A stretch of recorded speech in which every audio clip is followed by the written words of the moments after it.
Joining me is Brent McKay, who's the Director of Athletics here at Upper Canada College. It's hard to believe the season's gone through already, and here we are in the championship game. Yeah, it's always a long football season. You get to this point, and it's tough for both teams. Both teams have been banged up, I'm sure, over the last 6-7 weeks. And our last game was St. Mike's at 4-0, empty net goal, as I always sort of call it. But I think that it'll be a terrific football game, and it's great with St. Mike's. They're nice and close to us, and a great rivalry and everything. So, Brent, the relationship between Upper Canada and St. Andrews goes back a long time. Yep. You played them the last 2 years, 3 years. They won 2 of the last 3 championships. This year it's back to the rivalry with the boys around the corner at St. Mike's. It's been a while since they won the championship. You're the defending champs. Do you feel the same kind of tension with the boys around the corner as you did with St. Andrews? Yeah, I think so. Obviously our rivalry with St. Andrews is an older one. But St. Michael's, I always consider it's a class act. It's a great school, and I'm sure they'll be ready to go. It's tough to defend a championship, and St. Mike's is going to be hungry, but I'm sure our guys will be too. Always so much emphasis on sports, which is an integral part of a program at a high school, and the fact that you just don't come to a school and put on a uniform. You have to earn that right. But what about the educational role behind this as well?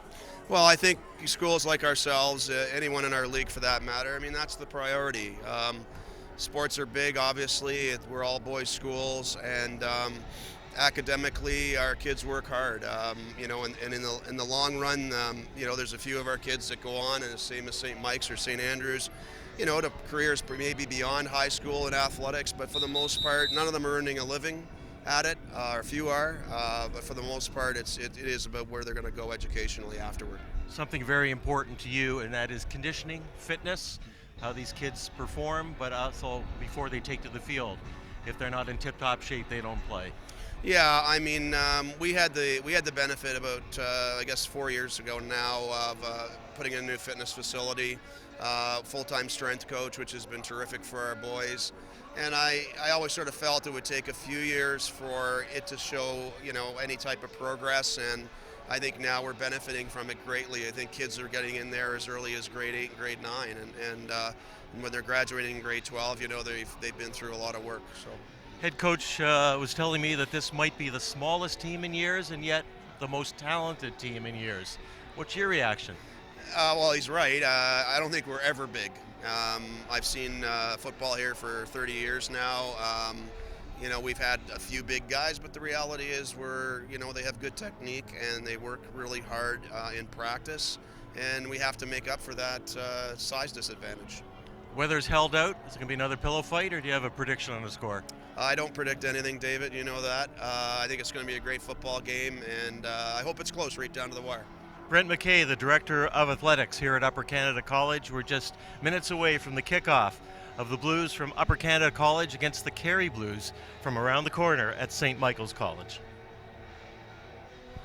Live from Upper Canada College in Midtown Toronto, the championship game of the Conference of Independent Schools Athletic Association. It's all up for grabs. The football title today. A very good afternoon to you. My name is David Grossman. Glad you could join us on what is an overcast, but at the same time, a very windy day. And joining me on the color side, Scott Cowie, my good friend. Scott, we're in for another pillow fight. Yeah.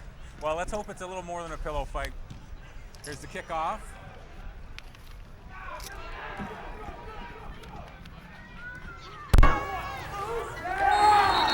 Clayton Jeffrey on the return there, number 23.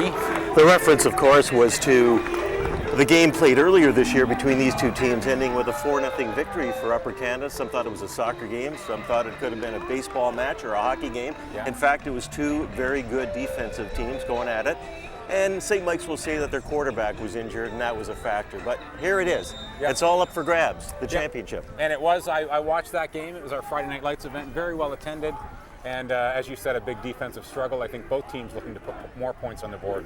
We'll set you up with the quarterback in the backfield for UCC, moving from right to left in their white and blue uniforms and the dark blue helmet. They go to the air very quickly on a first down and gain a couple of yards. Aiden Power on the reception there. St. Mike's, the Carey Blues in the powder blue outfits from left to right, also with the navy blue helmets, both called the Blues.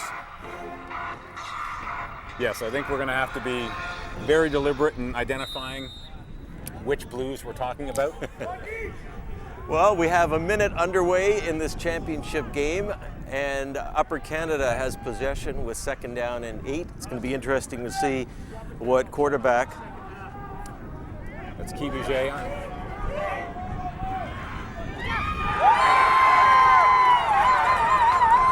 Well, he was hopefully using the air to his advantage, but there was a different story as number 10 for St. Mike's, the defensive back, Liam Grippo, decided he wanted to play catch and see how far he would take it.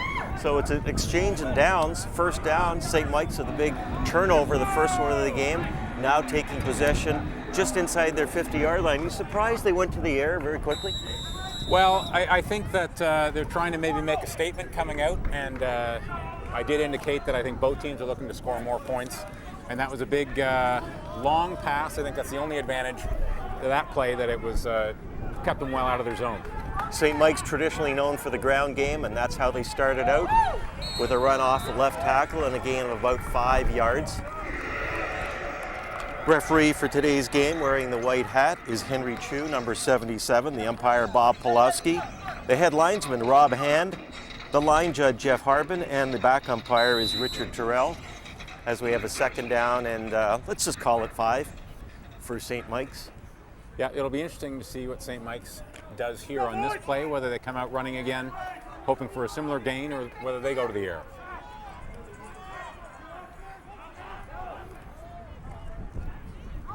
Quarterback handoff from Clark McCallum. Looks close. It looks close. I think they'll be a little bit short, yeah. St. Mike's lineman indicating it is third down, third and about a yard and a bit. Dylan Warmisher looking for a signal from his coaching staff. And they send in the beef.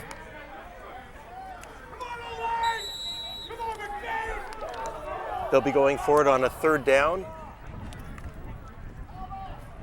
Yeah, big play here for the Blues defense. Let's see what they do.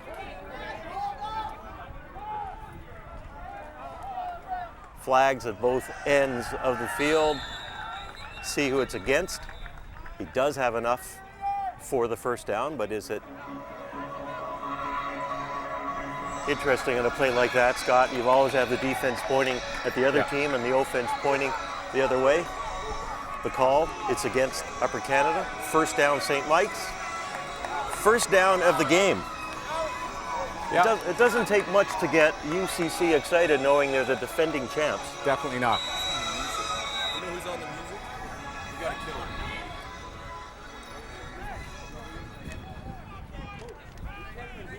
And we'll see what St. Mike's does in this series. First down on the 49-yard line. St. Mike's again, stick to the ground. Another very decent gain there. Right up the gut for Adrian Cole. Second and 5. They seem to have no problem. Yeah. It's been a while since the Kerry Blues hoisted the CIS championship. We go back to 2008. Yeah, that's Upper right. Canada have been in the finals the past 4 seasons. I think it's their 5th year, yeah. That's Fifth? right. Yeah. Second and 5. Again to the ground. 34. Adrian Cole checks out to the far side of the field. Has more than enough to move the chains. We have an injury. It looks like he's up though. I guess when you're in a championship game, Scott, you don't want to come out. That's right. Andrew Servey, just he is going to come off and take a little bit of a breather. St. Andrews won this championship back in 2011 and 2012. Last year, Upper Canada took it away from them. There was some chatter they wanted to see them one more time. But St. Mike's had something to do with it. UCC, the only school in the league to go undefeated in regulation, for that matter, even in the playoffs. Yeah. And in fact, the game against St. Mike's was the tightest game, so it's appropriate that these two teams facing one another again in the championship here. 19 days ago, 4-0. Yeah. Again to the ground. Upper Canada was waiting for that one. The defensive line moved in pretty quickly. Yeah, Adrian Cole there with about a yard loss. Looks like the UCC Blues, have maybe made some adjustments on that D-line to try to stop those off-tackle runs. We have a wind going from left to right on your screen, which is favoring St. Mike's for the moment. Second down, 11 to go with 10:15 left in the opening quarter of the CISAA Championship. St. Mike's at Upper Canada. Going to the air for the first time. Almost an opportunity by Jean-Luc Casalagita to pick it off, but it went incomplete. Third down. And it'll be interesting with the wind at their backs whether or not St. Mike's will try a field goal here. Get some points on the board. It would be a long field goal. I want to send along our condolences to the family of the late Jack Leach, referee in high school football for many, many years, passed away at his home in Calgary. 80 years of age as a result of an aneurysm. Can be missed by a lot. It's a fake field goal. I don't know if that was intentional. There is a man open and knocked down. Great play. Ryan Hamilton's pass, desperation pass. And it looks like it was Clayton Jeffrey knocking down that pass. And the Blues will turn it over on downs to the UCC Blues. First scoring threat, if you could call it that, inside the UCC zone. St. Mike's misses out on the opportunity. Could spark Upper Canada. Let's see what they have to do with their first offensive possession of this game. Yes, and I think Zach KBJ has got to be happy that the interception thrown didn't result in any points. Here he is behind the ball again. Looks like a screen play and a first down. Philippe Archambault on the carry, and he gets about 12 yards. Good way to start it out. On the line for Upper Canada from left to right, Gabriel Boucher is the left tackle. Sam Kaler is the left guard. The center is Jeff Meisner. On the right guard is Ali Heideroglu, and Henry Gould is the right tackle. And of course, behind your quarterback is Philip Archambault, the running back. He's got his wide receivers. You're going to see Eden Power in a quarterback, and Hunter Okubasu. First down, goes to the air, overthrows the intended receiver. I would imagine the wind is going to be a factor today, Scott. Yeah, and what we saw there, we saw Zach KBJ lining up at the wide receiver position, and Aiden Power went behind the helm. So it's nice to have that interchangeable positioning there for both those guys, and I think we'll see that every now and again throughout this game just to give us the Kerry Blues a little bit of a different look. 2nd and 10, Upper Canada on their 40-yard line, moving from right to left on your screen, back to the air, looks for his receiver. Looked as if he had him too. Yeah, that's Clayton Jeffrey. Wished he would have had that one back. Blues are into the UCC Blues are into punt. And you have the youngest, and what Coach Dave Shaw says may be the most talented of the Power family, who's going to be punting, who could be your quarterback, as the running back, plays defense, does it all. I believe he also kicks field goals for them as well in point afters. So you're right, very talented. He'll want to get big leg on this ball. No, he actually plays baseball. Bad snap, and he does the wise thing. Takes it back into his end zone, concedes the safety. Yeah, St. Mike's, take the early lead 2-0. That was a bit of a mix-up. It was, but you know what? A very heads-up play, and indeed, the UCC coaches were yelling to take the two. I actually don't think Aiden could have heard them, but just made the decision, which was the right one, because it will be a matter of field position, especially given the conditions and the wind. It's going to be really important. 8:17 to go in the opening quarter. Kerry Blues of St. Mike's with a 2-0 lead. The trip to get to this championship was a very challenging one for both teams, with Upper Canada starting out with a 24-20 opening season win over St. Andrews, and then in the opener here at UCC defeating Villanova 44-7. Then the match that we're talking about, 4-0 over St. Mike's. And then back-to-back games with Trinity College from Port Hope, 43-37 to end the season. And then in the sudden death semifinal on Halloween Day, 36-23, Upper Canada wins it. So they're now 5-0 advancing to this championship. Kickoff is short, taken on the 40, gets close to the 50. Yeah, and to the point you were just making, David, it's a lot of parity in this league, and I think this year especially, we've seen that with TCS beating St. Andrews in their regular season matchup, St. Andrews beating St. Mike's in their regular season matchup, and just really a lot of parity. In fact, you know, the UCC games were very close with all those teams as well. So it's great to see a league like that and the level of play rise up. St. Mike's sets up on their 48. First down, again, stick to the ground game that was so effective early. Adrian Cole, however, UCC shut him down. Yeah, and it may be that the UCC defensive coach has made some adjustments to try to stop the inside gut runs. But the only team who could have used a favor this year was Villanova. Yes, yeah, and it's my understanding that they've got a lot of young players, so it may be a matter of them rebuilding, and I do think that they may be on the rise. 2nd and 7, St. Mike's just over their 50-yard line. Go to the air, wide open, and good enough for a first down.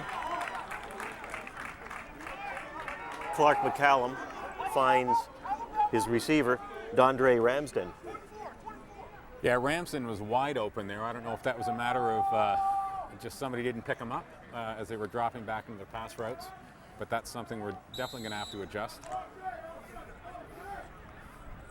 St. Mike's again in Upper Canada territory on the UCC Blues 50-yard line with a 1st and 10. Known for their running game. Again, right up the gut. Ball carrier, 34. Adrian Cole, we're going to mention his name quite a bit in the game. A lot of talk, Scott, prior to this game about this being the final, not just the championship, but the last one for either team. A decision made by the league that no team would move on to the provincial playoffs. A lot of resentment from schools across the province, public and Catholic schools, towards the fiasco of last year, where they really didn't decide a championship. And I was kind of asking Brent McKay earlier, and also Dave Shaw, their feelings about it. And their thought was, why play a championship now and sit back and wait a couple of weeks when it conflicts with the winter programs? Coaches have other commitments as well. These kids, don't forget, go to school for an education simply for one game. And even then, you're not allowed to play your entire roster. Yeah, it is something, you know, it's certainly, I'm no expert, but I do think the committee is going to need to have a look at that structure and try to make that a little bit more meaningful. 1st and 10 from the 42 of UCC, and a pitch out to number 22 of St. Mike's. Duncan Colson picks up some big yards and moves the sticks. St. Mike's is definitely moving the ball right now. You can see that their O-line is just firing off and down blocking on the UCC D-line, and the D-line's going to need to stick in or maybe bring the linebackers up a little bit. That defensive line, I'm sorry to interrupt you there, 5 strong for UCC, as linebacker Tyler Vandervelden is playing up a bit to try stop that St. Mike's running game.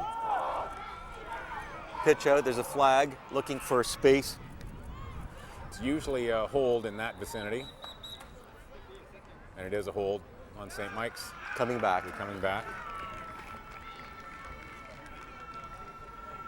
We'll set you up for the Upper Canada defense. On the left side of the line is Henry Gould. You're going to hear some of these names because they play both sides of the line, offense and defense. Shows you the talent as well. There is quite a bit of depth. Henry Gould, the left end. The right end is Gabe Boucher. At the defensive tackle spots, Cam White and Matthew Lapointe. And as mentioned, Tyler Vandervelde and one of the linebackers, Jack Norton, Philip Archambault in there as well. The safeties, Clayton Jeffrey.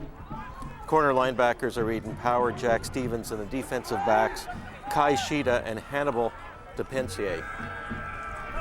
1st and 20 to the air on the short side of the field. And David, we can hear some drums in the background. It looks as though the St. Mike's fans are coming over to support their Kerry Blues just a short distance away. So they've walked over and want to support their Kerry Blues. They'll be pleased to see that the Kerry Blues are up 2-0 at this point. Gain of 7 yards in the air for St. Mike's. Very important 2nd down and 12. They're inside the UCC 25-yard line. Another flag. And in.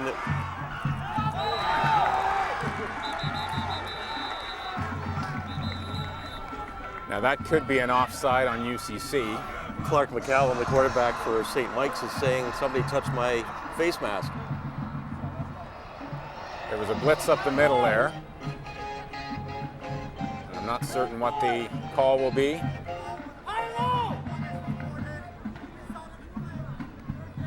Third down. Third down. There's no foul on the play.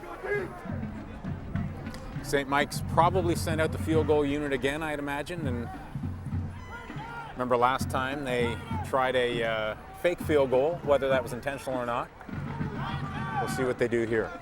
Do the private schools have arrangements with female schools as well? Yeah, I mean, many of our dances and whatnot will be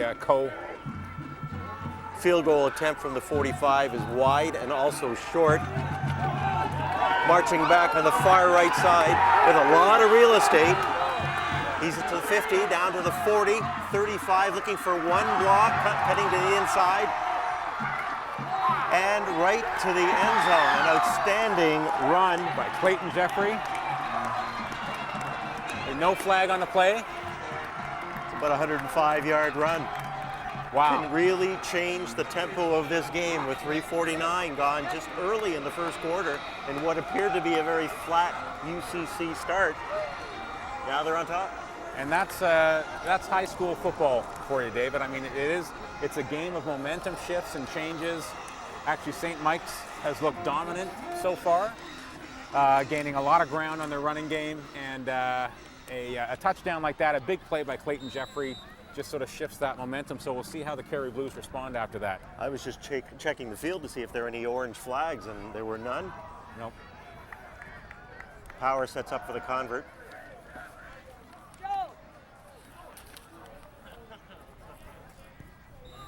That's good.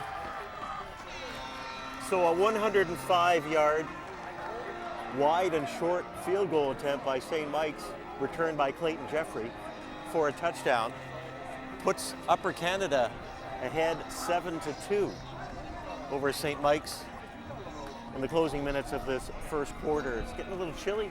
I thought the sun was supposed to be out today, but fortunately, no rain and no snow. That's true. That's true.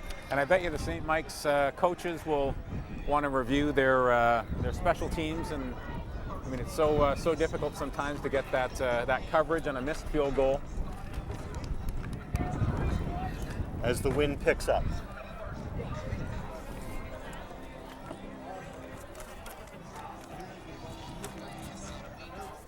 Yeah, Clayton Jeffrey, I bet you the Kerry Blues will want to avoid kicking it to him. As you scan around the field, you see a nice... We'll take your notes afterwards. You see a nice breakup of fans from parents. Some of the students missing a few classes, a nice well, what a group from St. Mike's. Yeah. My comment before about the female schools to offset the drum corps from St. Mike's would be if UCC had arranged for some cheerleaders. It would have calmed them down a bit. Perhaps, yes, perhaps. A number of university coaches checking out this game as well. It's always a pool for potential talent. The UCC kickoff is taken and run back to the 37-yard line by Dondre Ramsden. I would say this is a really important series to see how the Kerry Blues respond to clearly that big scoring play. You did mention that many of these players will see on both sides of the ball. We see that Aiden Power and Cam White. Dondre Ramsden crosses in front of us after he picked up that kickoff return. We have first down, St. Mike's at their 36-yard line. And a pitch out again to the ground, attack. On the far side, we see a helmet rolling.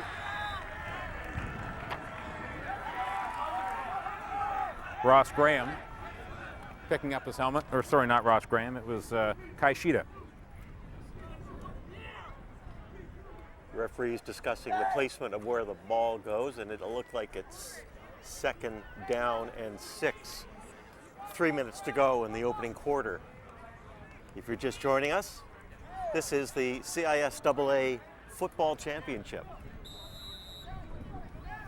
The winner takes the championship trophy and goes home. In the case of Upper Canada, it stays here. St. Mike's last winning it in 2008. And of course, prior to that, as you would know, St. Mike's just a dominant force in high school football. Second down, pass to the sideline, incomplete, intended for Dondre Ramsden. Nice to see Paul Forbes here. Used to be the athletic director at St. Mike's and the head football coach, and the one you just referred to as being responsible for what were a number of league championships, including several Metro Bowls. Yeah, they were definitely a dominant force for sure. What's the rivalry like? Do you hear much of it as a teacher and as a coach? These two schools less than a mile away from each other. You know, our big rival typically has been St. Andrews, but with more games like this, David, certainly this will develop a rivalry here. There's a flag on the far side of the field. The punt by Ryan Ork. I think it's because it bounced out. Indeed, to your point about rivalry, it was St. Mike's and UCC that met in the varsity soccer finals. St. Mike's winning that 3-1. So I think maybe the UCC Blues here would like to avenge their fellow soccer players by taking home the championship here. But yeah, there does seem to be more of a rivalry developing. I think the other piece to that, David, is that the Kerry Blues are relatively new to the CISAA organization as well. Long discussion going on just inside the 40-yard line by referee Henry Chu to determine the penalty is against St. Mike's, and they're marching it off.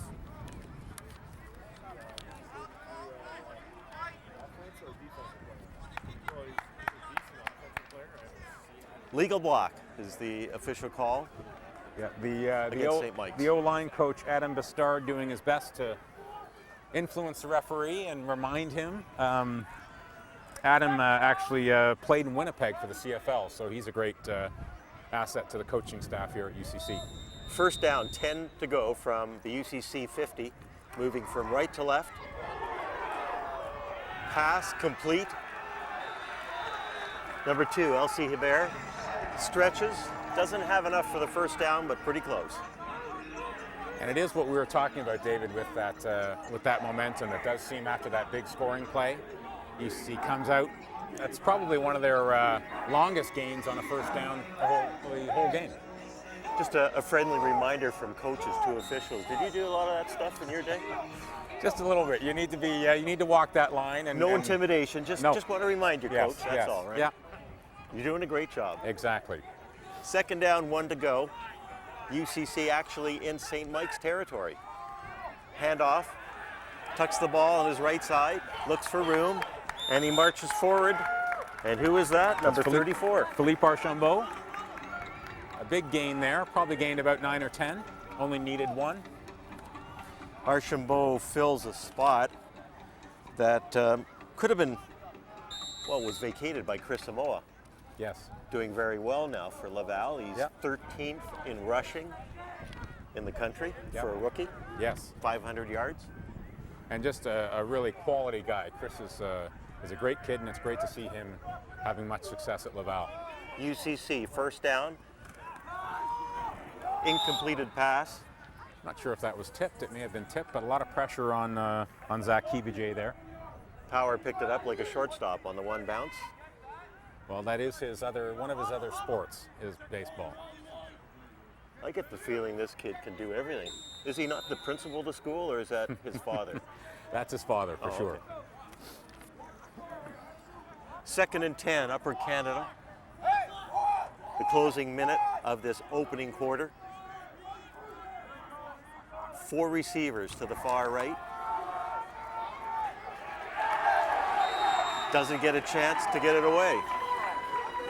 Yeah, sacked there by Duncan Colson. That'll stop that drive. Was it a case of the offensive line not holding out, or did just KVJ not get his receiver? Well, Kibije actually, if you saw the play, he ran out of the pocket there, and sometimes especially in high school sports, the quarterback will leave that pocket a little too soon, and that's typically where the O-line are blocking. They're blocking to protect that pocket. He ran out of it, and as a result, or you see the guys in the powder shirts coming at you, you have to run. Yeah, that's true. Punt from the 52-yard line by Power against the wind. And it's taken on the far side of the field and run out of bounds on the 41 of St. Mike's. Ramsden with a big burst of speed there, taking that ball on the fly, and that's really the end of the first return. quarter, too. An exciting one, but Very. one that was, shall we say, dominated by St. Mike's, other than that one big play, a wide field goal attempt in short, running it back for 105 yards, a touchdown by Clayton Jeffries, and that's the way we have it. First quarter over, Upper Canada 7, St. Michael's 2. Yeah, it's a great crowd. Many boys out from both schools here, as you can see. Looks like St. Mike's has even brought some of the younger boys out, which is a really neat display of school spirit here. Anytime you can take a few hours off of school, remember that? I'm certain the kids aren't begrudging the fact that they're missing class to watch a great football game. My big problem in school was I was always out of class more than I was in class. First down, St. Mike's, now moving from right to left on your screen. Big hole right up the middle. Kind of slowed down a bit was St. Mike's big running back, and he's got a little bit of speed, Aiden Cole. Yeah, that was a big gaping hole there, well blocked. They're having success as they've had for most of the season with their running game, St. Mike's, even though they finished with a 2-2 record. Mm-hmm. Well, again, I think that speaks to the parity in the league that we have. Right. So the UCC Blues have taken a timeout here. The defensive coaches probably want to regroup and just try to get their linemen to react better to those to the blocking and try to shut down that run. We mentioned before Upper Canada qualified for this championship game with 5 consecutive wins. St. Mike's route to this game was a victory over Trinity to start the season, 28-11. And then they lost to St. Andrews, which speaks to the parity, 38-22. St. Mike's blanks Villanova 42-0, and then the 4-0 victory by Upper Canada. So it was back and forth until the semifinal win by St. Mike's. A little bit of revenge over St. Andrews, 30-24. I believe the 4-0 victory may have been the first shutout of a St. Mike's team. It's got to be at least 20 years. In a while, yeah, it was. And weather wasn't really a factor there. I mean, it wasn't snowing or anything. It was pretty chilly, but it was just a really tight defensive struggle. 3 backs, handoff again. 34, Adrian Cole goes over the right tackle. Moves further into Upper Canada territory. Sets up a second down and about 2. Henry Gould, one of 2 or 3 UCC Blues there on the tackle. The future, namely next year, looks good for Upper Canada. Coach Shaw was telling me that he has the majority of the team back. Yeah, I think there'll be a few key guys leaving, but I would say the core of the guys, definitely lots of guys coming back, which is good to hear. 2nd and 2, handoff. Again to Cole. Barges over the right side. Gets enough yardage to move the sticks. Clayton Jeffrey on the tackle, albeit after the yardage was gained for that first down. They're going over the left side, which is occupied by Henry Gould and Cam White, and even Vandervelden can't seem to, as a linebacker pitching in, can't seem to stop that, what appears to be a much bigger offensive line by St. Mike's. I was going to say, those are some big lads. First down. This time they go over the left side.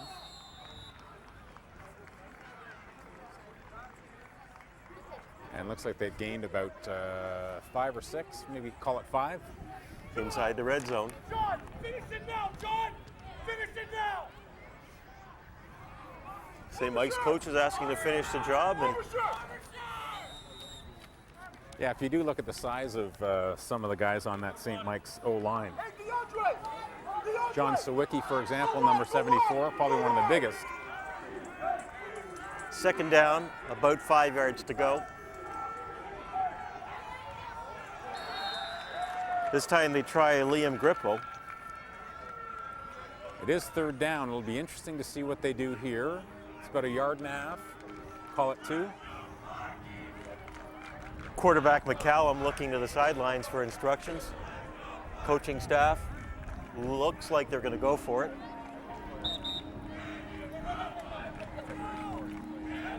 This will be a really big play here. It looks like maybe that's a field goal unit. Yeah, they just changed their mind. Unless there's a fake. Come on, O-line! Well, we know there is an Upper Canada player saying, give me the ball, I'll do the same thing I did last time. No, they're actually going for it here. It's a big play. Third and about 1.5 yards. Timeout. Well, and Called you know, by McCollum. He was hoping he'd get the quick offside. yeah, I think that's definitely what they were trying to do. Good discipline shown by the UCC Blues there. I'm certain the coaches warned them of that. And now they make it back to doing what they wanted to do. Yeah. Field goal attempt. I mean, I do think that's a very wise call on the Kerry Blues coach's part. You've got nothing to lose. You see what happens there, and now if anything, they've got a bit more time to think about the decision they want to make here, which could be one of the key plays or key decisions of the first half. A lot of maturity on the part of Upper Canada's defensive unit to hold tight. Now watch out for the fake as well. Jeffrey saying, give it to me, boys. Let's make it 2 for the day. Yeah. This is against the wind too, David. Against the wind, set up to the right of the screen, of the goalpost. It's up, and it's good. Field goal. Tap on the helmet. Brings St. Mike's 3 points closer. 7-5. Upper Canada still with the lead. 11:49 to go until halftime. So although it hasn't, we wouldn't say it's a barn burner with respect to points scored, certainly a lot more scored than the pillow fight to which you referred at the opening when the UCC Blues won 4-0. Scott Cowie joining me, David Grossman here in the booth, bringing you this game from the Oval at Upper Canada College on what is an overcast day. It rained yesterday. Plan at least calls for rain tomorrow. Thankful there's none today. A little chilly and a wind favoring, in this case, Upper Canada, going from left to right. Championship game of the CISAA in football. And it's first down. Upper Canada from their 35. Evades 1 tackle. Couldn't get away from 2 more. Yeah, that was Justin Wong with the loss there. The Kerry Blues defenders were in there pretty quickly. Archambault and Wong taking turns in the running back position, trying to confuse St. Mike's by alternating as tailbacks as well. We'll see what happens here on a second down and about 14. The wind to the back of Upper Canada. Sideline pass. They were waiting as soon as he caught it. They And were. a little frustration, and there's a flag. didn't see what the infraction might have been. It appears to be unsportsmanlike conduct.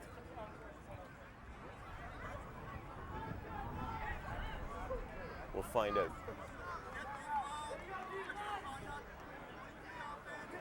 That's exactly what it was. A little frustrated, he was unable to go anywhere. Yeah, They you're were right. right on him as soon as he caught the ball, and he just bounced the ball. Yeah. That penalty could hurt. It could. Yeah, and you want to try to be more disciplined than that. Certainly it is a game full of emotion, especially one this tight. Coaching staff having a couple of words as well. When you're right, the game is that close. Drums are starting up for St. Mike's. Power kicking from his 7-yard line with the wind at his back. Hesitates, gets a wobbly kick. Taken just at center field, looking for room, hesitating. It's Keon Grant with the return. Grant takes it almost back to the line of scrimmage on the previous play. It sets up a first down. Kerry Blues in deep in Upper Canada's territory. They're trailing by 2 with 10:16 to go until halftime. And joining us then will be Pat Sheehan, head coach, Queen's University football. And he's got his eyes on a couple of players. We're going to try to find out who they are. Yeah, well, we actually have a pretty good relationship here at UCC with Queens, with a number of our players over the years going and playing for the Gales. St. Mike's first down on their 37. Tried to do what they were very successful at in the first quarter, and that was moving right up the gut. Adrian Cole, though, was stopped this time. That's a great play there. Philippe Archambault was in on that tackle, a name we've heard often today. And they're going to need to do that more and more to shut down this running game of St. Mike's, which has been fairly successful up until this point. 2nd and 12 for the Kerry Blues, St. Michael's College. Wideouts on each side. Goes back to the air. Pass intended for number 1, Dondre Ramsden. He pulls it in. Jack Stevens making a really good open field tackle there to keep that contained. Scott, it's a 3rd down. Yeah. What do you do now? Well, 27-yard line of Upper Canada? I would kick the field goal.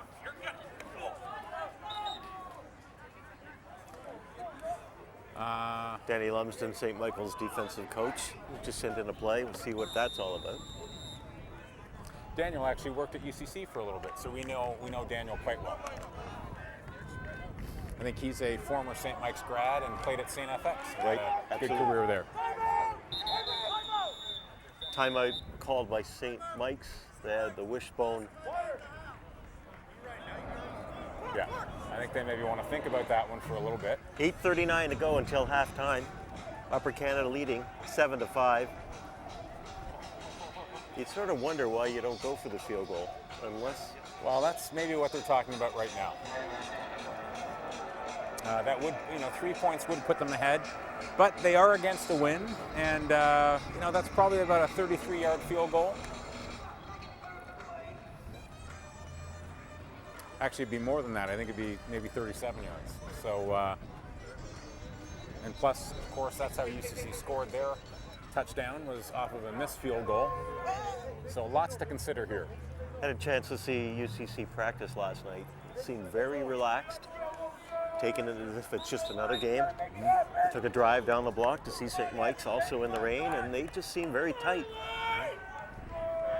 Shows you when 24 hours goes by, they're both different teams. That's right, for sure. 3rd down and what looks like 2. Full backfield for St. Mike's.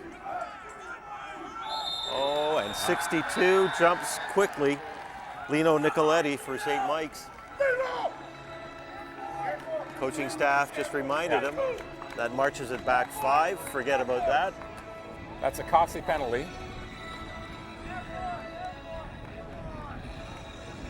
And now comes the concerned field goal from 5 yards further back. Yeah. The old lineman there responsible for that, feeling very badly. Well, they're not even going for the field goal. I would imagine it's a little too far for Ryan Orr. Yeah. Well, they might be able to get a single out of this. He's going to get the ball on his 46, steps up 2 yards, kicks to the sidelines, hopes for a bounce, and it rolls to the 9. Jeffries picks it up, dances to the side, and rolls out. So a big breather for UCC in what could have been points for the Carey Blues. Yeah, and we talked about that momentum piece being important. I would say the other factor here, besides play on the ball, are those decisions around penalties and mistakes that the guys make. Championship day, the football cup up for grabs. The Blues will win it. Just a question whether it's the ones in white or the ones in the Carey color. Long pass intended for Justin Wong, just a little bit over his head. A little confusion on the part of the St. Mike's secondary. It seems that way. They actually may have been down a player. It looks like they were. Yeah, they were. Grippo was saying, wait a minute, that wasn't my man. Yeah. Coaching staff said, you're right. Lucas Batista just went in without even saying anything. Yeah. So it's second down, 10 to go. Justin Wong was definitely open there. Had that pass been on target, would have been 6 points. Goes back, looks for his receiver, again, downhill. This time it's picked off. Brian Hamilton runs the ball back to the 18-yard line of Upper Canada. Elsie Hebert takes his helmet off in frustration before he leaves the field. Yeah, well, St. Mike's will have the ball back roughly in the same area that they had. Well, escape one problem, and now they're back into the same situation. And I bet you the player who's most happy about that interception is Lino Nicoletti. You're absolutely right. See, Coach, it was all intended to be that way. First down, St. Mike's, just inside their 20-yard line. They go to the handoff to Adrian Cole over the right side. Moves the yardsticks about 7 yards. Directly in front of the UCC goalposts. UCC secondary looking to the sidelines with instructions. UCC breaks the huddle. So does St. Mike's. 2nd and 4. Handoff again up the middle. It's like a rugby match right up there now. Yeah, Matthew Lapointe was in there very quickly for the UCC Blues. So here we go again, another yard, 3rd down, but much closer to the end zone. My suspicion is that they'll go for it here. The heavy call, I imagine that's putting some of your big men in there.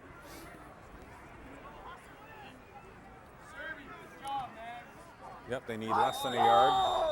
McCallum looking for instructions from head coach Frank Trenadu. Says you know what to do. 3rd and a yard to go. Big play. A quarterback keeper there. Looks like the signal is first down. Very quickly. So St. Mike's will have 3 more attempts from inside the 10-yard line of Upper Canada to add points and take the lead in this first half of the 2014 CISAA Football Championship. 5:53 to go until intermission. Pitch out. Duncan Colson on the right side. He's not going anywhere. Jack Stevens with a great tackle there. He's had a great first half, Stevens. Yep, 2 key tackles. Obviously coming in to try as a contained man, trying to force the play inside, but also making that tackle is key. Big loss for the Carey Blues of St. Mike's. Sets up a 2nd down and about 16. the ball inside the 15-yard line, so they have to score a major.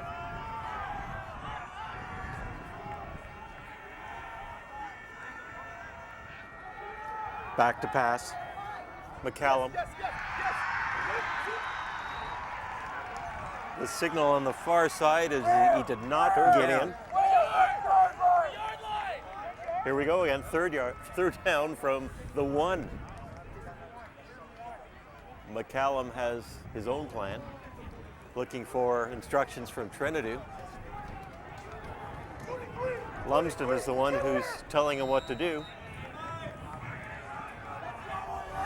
Third down, 1-yard line of UCC. Let's see what they do. 4:26 until halftime. Over the ball, Clark McCallum. Hands off and into the end zone. Touchdown by Patrick Hart. And you see the Kerry Blues erupt. Their bench clearly quite happy with that.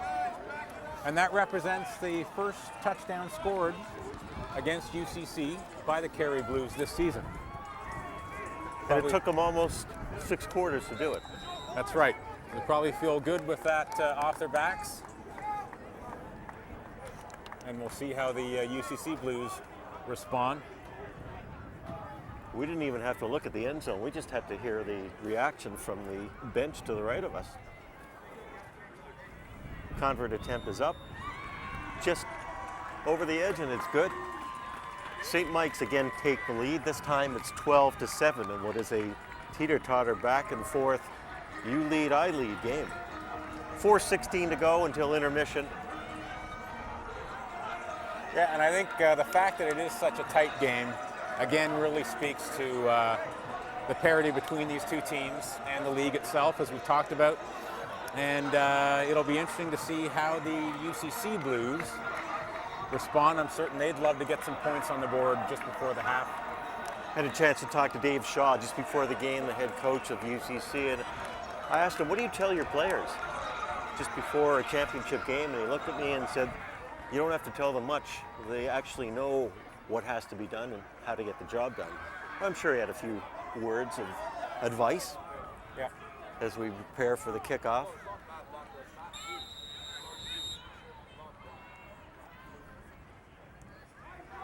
And doing the chores for St. Mike's.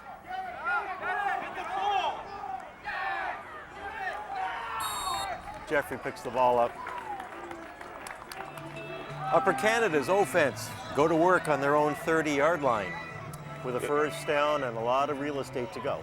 You know, having coached with Dave Shaw, as you just mentioned, for many years, 10 years, both rugby and football, I know that Dave's a coach who really talks about the positive relationships that can be built through team sports, specifically football and rugby. So I'm certain a lot of it was about getting together with your teammates here and not letting them down. Handoff over the left side, I should say. Philippe Archambault.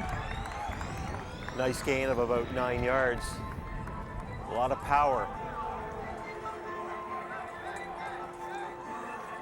I know that the Blues would love to score a touchdown here, the UCC Blues. Well, it's a good way to march out of the first half, and that is having the momentum and the lead. And we still have 3.5 minutes to go.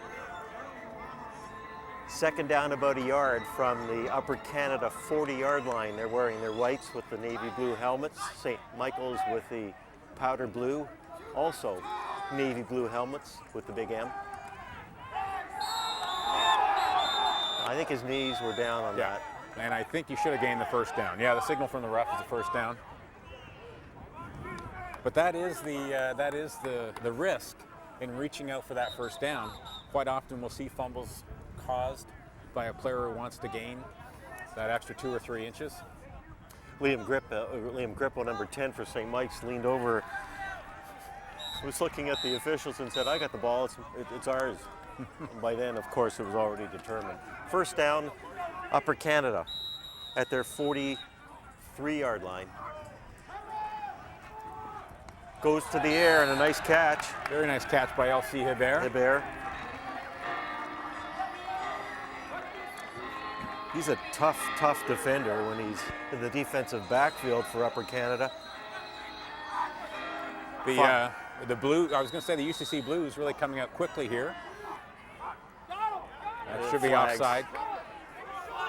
Oh, look at this, wide open too, and he almost had him. That- Aiden Power was looking and saying, come close, I have the end zone in front of me.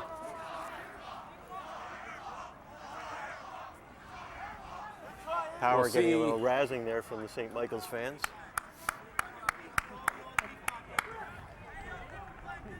Offside. So it was St. on Mike's. the Kerry Blues. And that would have been interesting if they actually connected with Aiden there, because it looked as though, I don't know if the play was whistled down, but missed opportunity there for sure.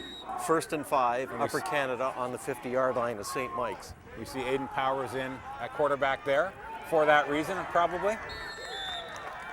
He gets enough for the first down, moves it inside the 40 of St. Mike's. As the clock ticks away at 2:35 until halftime, St. Mike's leading 12-7 in the first half of this 2014 CISAA Football Championship, coming to you from the Oval at Upper Canada College. First down. Justin Wong with the ball. Wong's going to the far side of the field. Very nice tackle.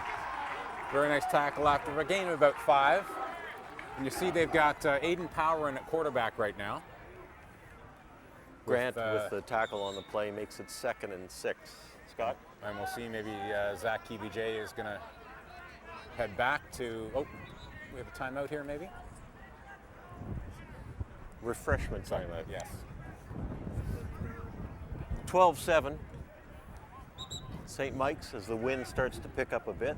The UCC coaching staff. Definitely probably the best series that UCC has put together. The best drive, I think. Well, Clayton Jeffrey will remind everyone about that play he made in the first half. Actually, David, I don't know if he's a pretty humble kid. He's a great student and a great musician. Probably not like him, but he 2nd and 6, back in the pocket, can't find a receiver, tucks the ball under his arm, switches to the left side and rolls out of bounds with the first down, enough to move the sticks. And of course, we're talking about Zach KBJ. quarterback for Upper Canada, 5'11", 183. He'll be back next year. He's only in grade 11. That's right. Smart kid, I understand. Yes, And his dad played in the CFL. that's what I understand. That's right. Like father, like son. First down. Checks the defense. Calls for the snap. Back into the air. Oh, Incompleted pass. Hebert had 2 defenders on him. the UCC coaches and players hoping to see an orange flag there with pass interference, but wasn't called. I'm not certain it warranted a red flag. It's close. 1:54 to go in the second quarter. Upper Canada hoping to reach the end zone. Currently on the 24-yard line of St. Mike's. 2nd down. Hebert grabs it this time. Tough to see if he's gained that. They're moving the sticks. Yep, he's got a first down. Ball's down on the 13-yard line. Dak, you got a first down? Oh, Dak, we got a This is a really impressive drive by the UCC Blues here.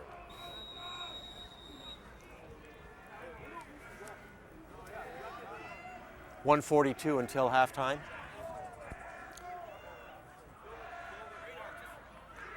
First down, Upper Canada. Checking the defensive secondary. UCC's quarterback. Ball tipped. Incomplete. There's a flag.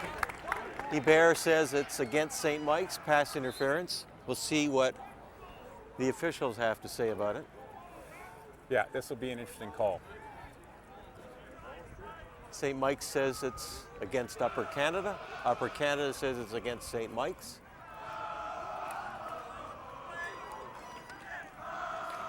Yeah, I was Yeah. wondering that, David, if Yeah. they actually would call a PI on the defense if it was a tip ball.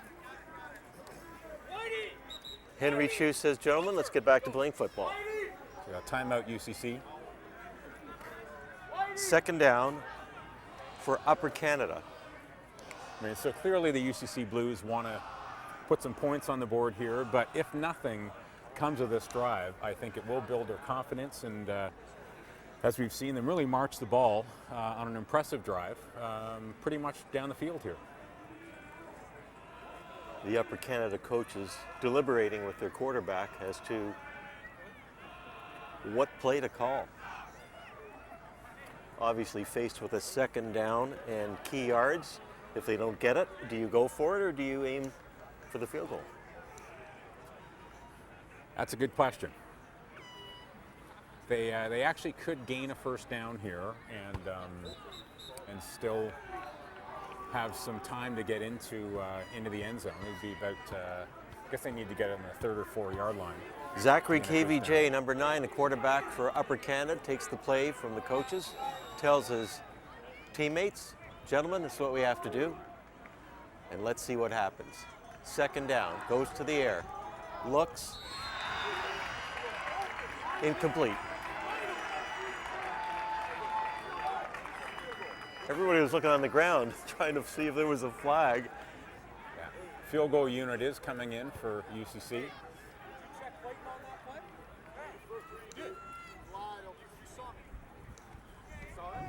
And now notice the coaching staff always have to remind the quarterback of who was open. Second down, field goal. Yeah, I think perspective makes a big difference sometimes when you're standing on the sideline. Field goal attempt from the 20-yard line. Ball is down, Power's kick is up, right smack down the middle, and it's good for 3 points. They wanted 7, they got 3. And with 1:16 to go until halftime, the lead by St. Mike's dwindles. It's now 12-10. And of course, that 2-point lead from St. Mike's ultimately came off of a bad snap. If you recall, in that punting situation, and Aiden Power, back at punter, had no choice but to concede the safety there. So, seems like a fairly even first half with St. Mike's a little bit in control in the first quarter and Upper Canada bouncing back for the second. So, and I tell you, David, we've still got 1 minute and 16 seconds here. That is definitely enough, as you know, certainly with Canadian football, to put multiple points on the board. And at the high school level. That's right. Yeah, yeah.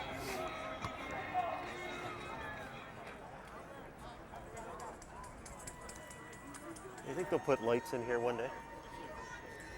I think it'd be nice. It's a big expense, lights are. And I would imagine the neighborhood has something to say about that as well. As well, for sure, yeah. I know St. Mike's just down the road does a little bit, but they're less residential than we are, so. Power sets the ball up at his own 45 with 1:16 to go until intermission. St. Mike's hoping to add some points. The wind picks up. The ball is a short one, bounces, hits the helmet. Liam Grippo picks it up, dodges a tackle, and then goes down. And David, you're interviewing a special guest at halftime, right? We have Pat Sheehan joining us, who is the head coach of the Queens Gales, for many years called the Golden Gales.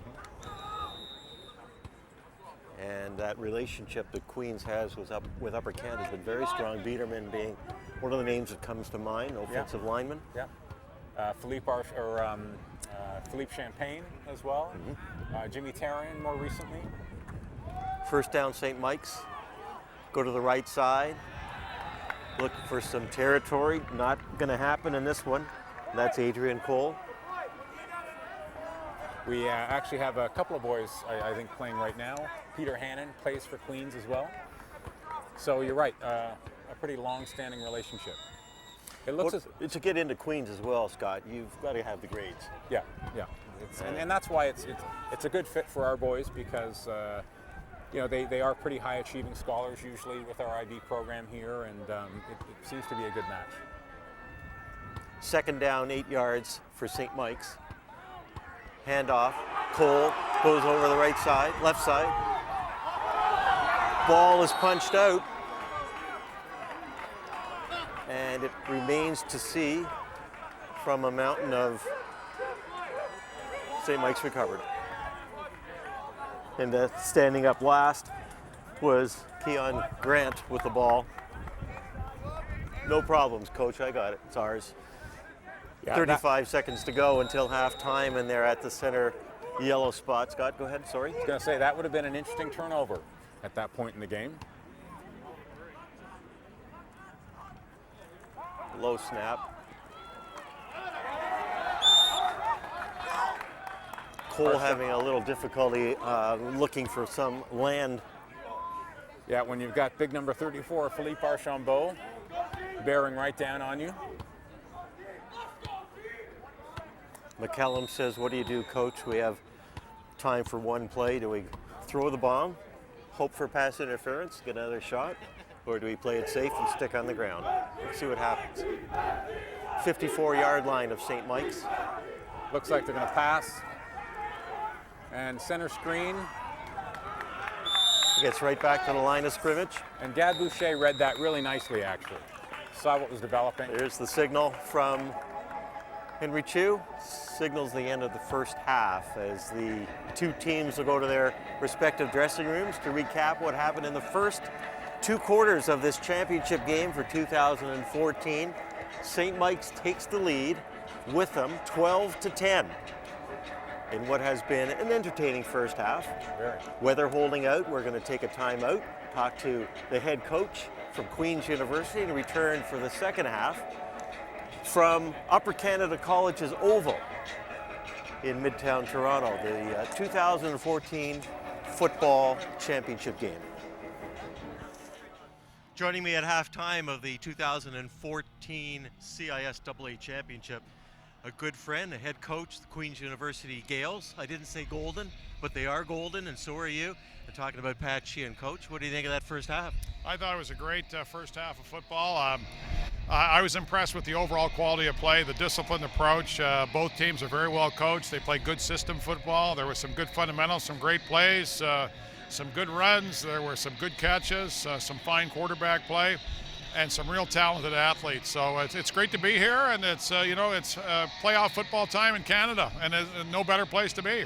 Talking with the coaching staff earlier, and also with Brent McKay, the director of athletics. Queens and UCC have this relationship that goes back a long time, not only for talented athletes, but good students as well. No question. We've actually reaped the benefits of both these institutions here. We've had some terrific student athletes come out. Come to mind Dan Biederman and Peter Hannon, our 2 graduates of UCC who were, tremendous candidates. Dan Biederman was our offensive captain of the Vanier Cup team in 2009. Johnny Miniacci and a number of players from St. Mike's who have gone on and played well, extremely well at Queens as well. So, these 2 schools, we look at them as potential feeder schools. They both produce great athletes, great students, and good all-around citizens, which is what we're looking for. So coming to the city at a nice trip along the 401 west to Toronto is not to do some pre-Christmas shopping, at least for the family, but it's also to shop for next year's Queens team. Who are you looking at? Well, there's no question. I think that, Philippe Archambault is, a tremendous prospect at middle linebacker there, number 34 for UCC.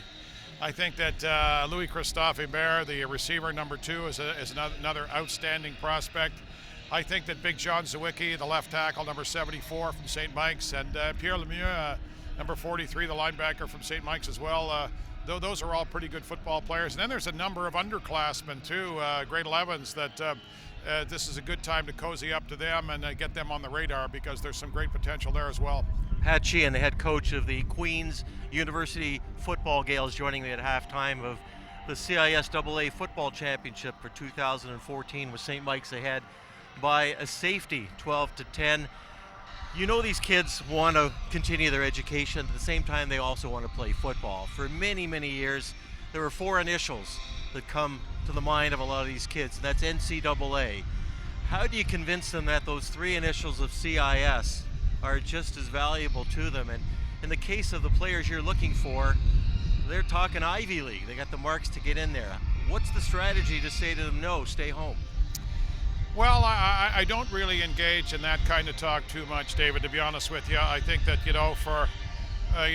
for a student athlete who can qualify for NC2A full scholarship football, if he goes to a credible institution, there are lots of good schools in the U.S., and I think that if competitive athletics can be a way for them to fund their education, I don't stand in the way. I don't try and convince kids to stay at home. I think we have a terrific product.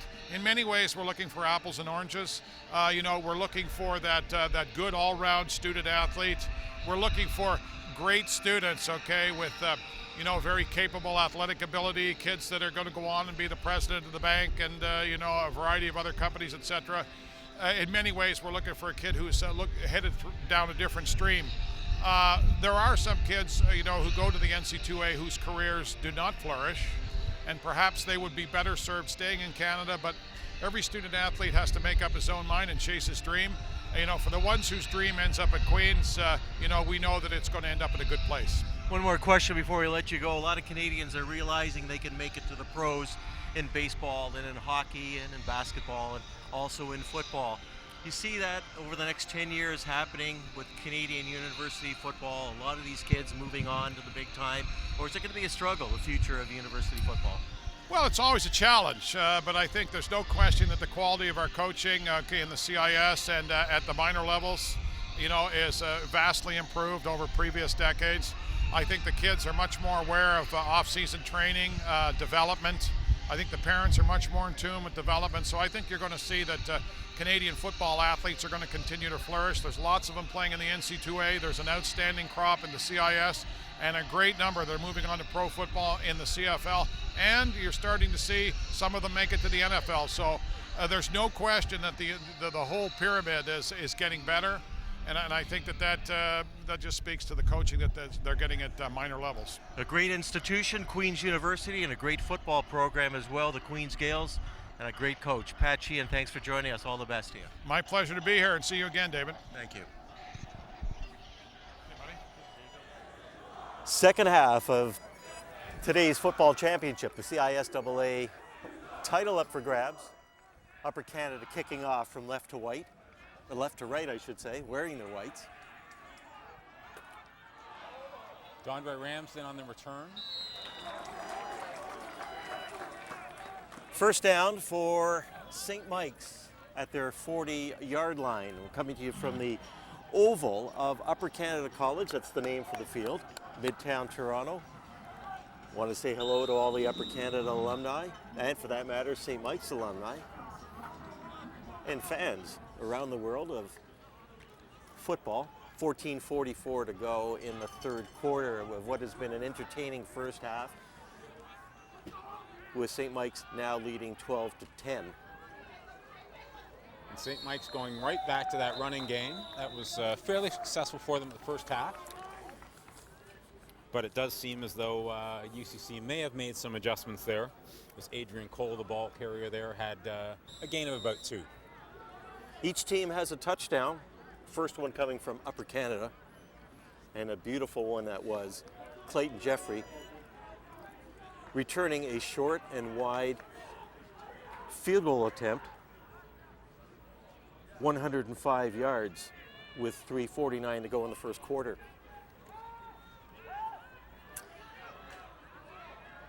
Second down and a flag thrown on the far side of the field. Yeah, Pass incomplete. Not sure what that flag might be. Didn't really seem as though there was interference, but it is downfield away from the play. Henry Chu says it's against St. Mike's. Yeah. They'll march the ball back. So it may have been a push-off on the Kerry Blues receiver. The Blues' only touchdown of the game, and the only one, as you mentioned earlier in the telecast, the only one this year against Upper Canada's defense by Patrick Hart. So it's a third down and 8. I don't think St. Mike's is going to gamble on this. No, and I think the UCC Blues have to be pretty happy about that stop that they just had there on the second down.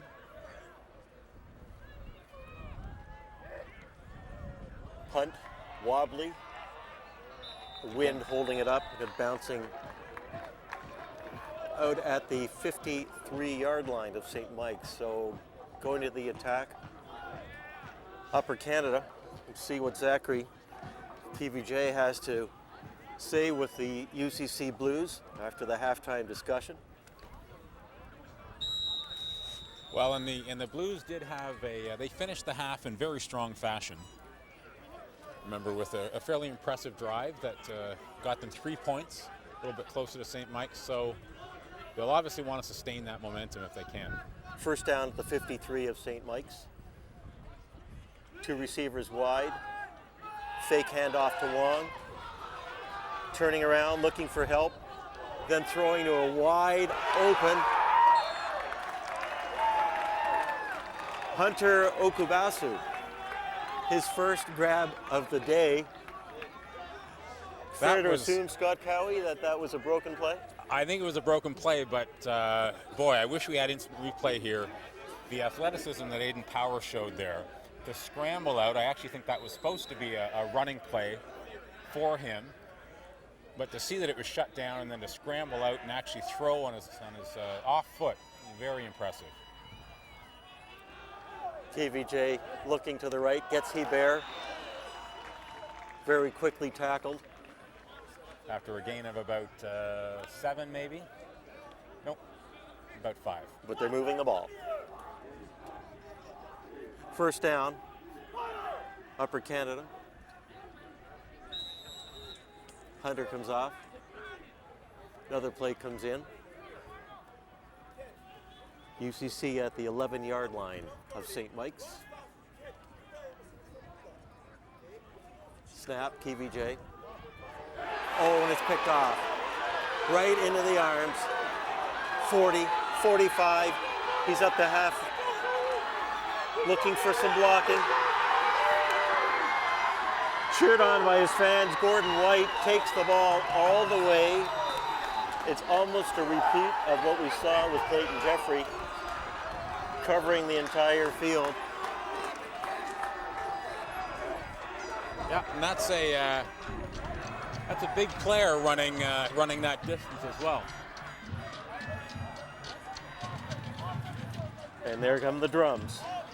Gordon White, 6'2", 230, shows what kind of shape he's in. I bet you Zach KVJ would love to have that one back.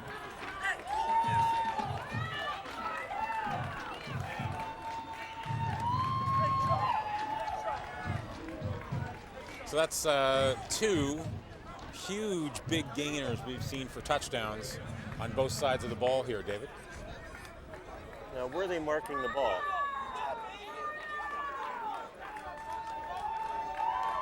Did he step out of bounds? Oh, he may have stepped out of bounds, yeah. Just checking the replay. Yes, he did. I think you're right. St. Mike's still in possession, only they have it at the 25-yard line of Upper Canada. Caught us all off guard. Adrian Cole shakes off the first tackle and adds a couple more yards. It's so hard to see that far into the field, and even on the prompter here, it looked as if he had real estate, and all his teammates were telling him he had the touchdown, but he apparently had 1 foot stepped out of bounds. Well, I was certainly misled, and frankly, I'm UCC's happy. Yes, Second down, UCC's 8 to very go happy. for St. Mike's.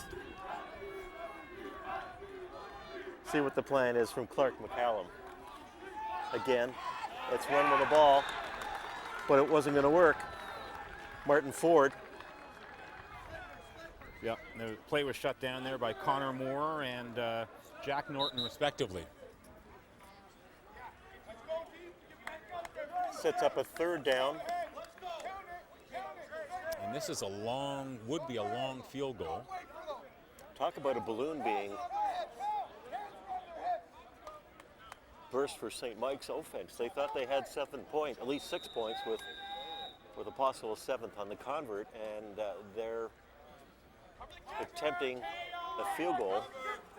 I wonder if we would see a fake field goal here, David. 32-yard line. see what happens. It's 9 yards to go. There it is. It's down. The kick is up. It's wide. Running out of his end zone. And stopped at the 13-yard line.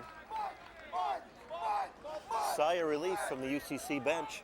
Yeah, the Blues have to be, quite pleased that that turnover didn't result in 6 or 7 points.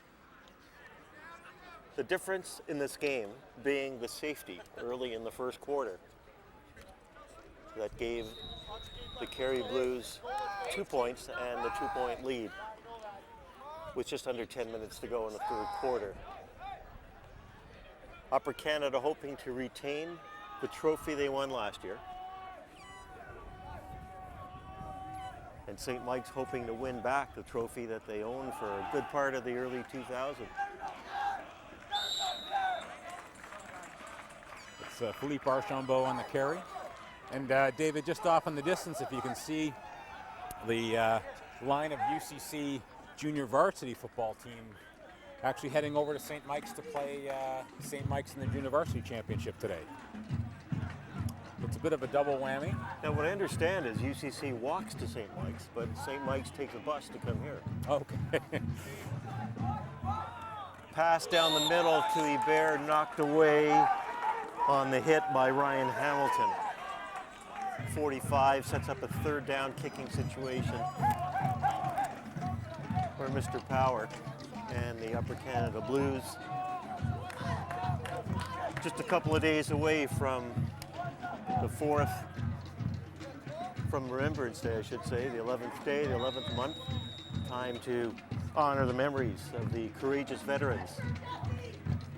Yeah, we actually have a lovely ceremony here. We invite old boy veterans back. And they're, of course, diminishing in number, but it's just a wonderful event. Ball kicked. Can you catch that, Scott? In my younger days, maybe. Kicked off to the side and out of bounds.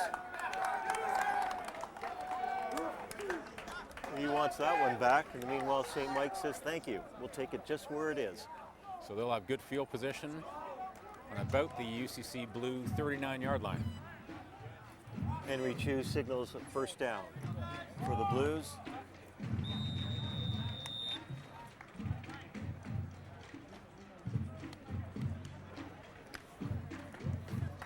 You can hear the drum corps that the St. Mike's Kerry Blues brought over in support of their team.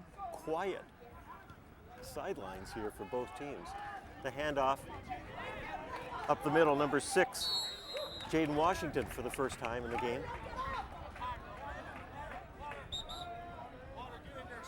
Yep. Have an injury. Looks like a stretched muscle. Upper Canada player down. Gain was 6 yards. Just trying to get a number on the player.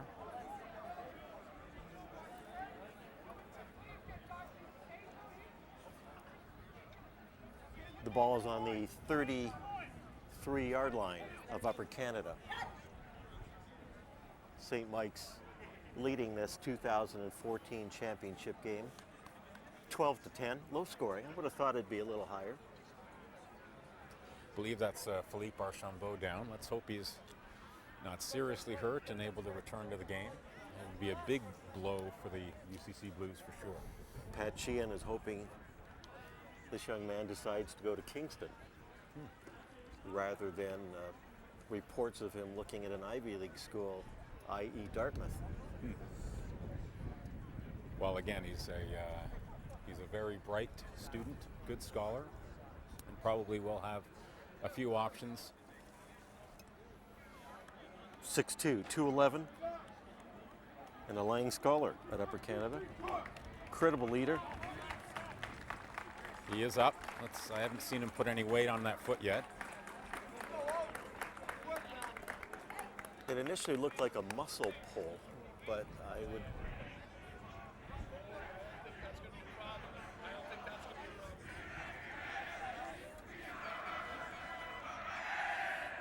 Yeah, that'll be a big blow to the Blues if Philippe's not able to return to the game. Trainers over there certainly looking after him and making sure he's okay. 2nd down 4 for the Kerry Blues, moving from right to left on your screen. Handoff. Again, Adrian Cole. A big game for Adrian Cole. And there goes the win with my coffee. We have another UCC player down on one knee.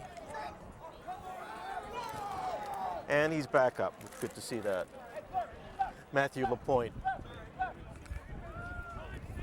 First down, St. Mike's. Moving the ball. Instructions coming from the bench. They're down at the 13-yard line with a situation possibly to add more points. They stick to the ground, right up the middle. And a big gain by Adrian Cole, the 210-pound running back coming right at your gut. He's had a great game so far as well. Really tough to stop. The UCC Blues are finding it difficult to shut him down. One thing I noticed when he runs, he doesn't bend his head down to go forward, or he would take a few players with him. Yep, that's true. First down, 2nd-yard line.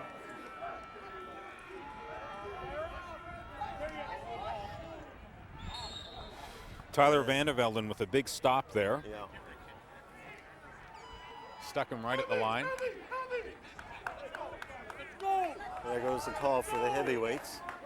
We've heard that before. They'll put a big lean on, and They've had trouble from inside the 10-yard line. yeah. And Upper Canada is hoping they continue that trouble. 2nd down, goal to go with 6:09 in this third quarter. 12-10 St. Mike's, looking to add more points. Over the ball, Clark McCollum, number 12, hangs onto it, fumble. UCC says it's theirs, and it's not. It's not. Yeah. That's So here we go again, Scott Cowie. It's 3rd down. What do you do? Oh, I think my suspicion is well, it looks like they're calling a timeout just to consider it. You're up by 2. You're going against the wind. You've been successful with a field goal, but you've lost on another one. Just trying to catch exactly where that ball might be. They may have lost a bit, so it looks like it might be on the 2-yard line. If you're successful with a field goal, it's only a 5-point lead. 1 touchdown can change that by Upper Canada. If you get a single, you're a field goal. And if you're stopped, you got nothing. And of course, if you're stopped, that's a big momentum changer for the Blues, the UCC Blues. Now, it'll be interesting to see what the call is here. I have a suspicion that they're going to try it and go for it. And try to get St. Mike's head coach Frank Trinidou looks at Lumsden. Danny says, here's the call, Clark. McCallum runs back into the huddle. 3rd down and about 3 yards to the end zone. McCallum over the ball. Let's see what happens. Ball is snapped, pitched out, looking for territory. He's not going to do it. He stopped, Upper Canada. He hesitated. And we're talking about Adrian Cole. Yep. He stopped. That little bit of hesitation gave Upper Canada's defense enough time to bring the bodies over and stop them. Yeah, we didn't catch a number just based on the positioning here where the play was, but the Blues defense has to be very, very happy with the outcome of that. Scott, he lost play. 2 yards on that play. He lost 3 on the previous one. It is an interesting call, David. I mean, they've had a lot of success going up the middle, and they tried the pitch outside, especially with only 2 yards to go. Maybe hoping to catch the Blues defense off guard a little bit, but it didn't pay off. Zach KVJ, hands off, far right side. That's Faisal Agbanan with a gain of about 2. Huge play by the UCC defense, but they've got a long way to go when it comes to points. 2nd down, have to be very careful. 8 yards. Well, and with that interception thrown by KVJ recently, he's maybe a little shy about that, but he does go to the air. And overthrows Justin Wong. So it sets up a kicking situation. Do you kick the ball with the wind, or do you take a knee and give him another safety? Given, I mean, the wind's picked up. I think if you can get the ball away, I think we'll see them try to kick it here. Just checking the sidelines to see the condition of Archambault. Well, it looks like they've taped him up, and he is putting on his. Limping. Yeah. That They're doesn't set look up very good. 3rd down. Let's see what Power does. Oh, and they do concede.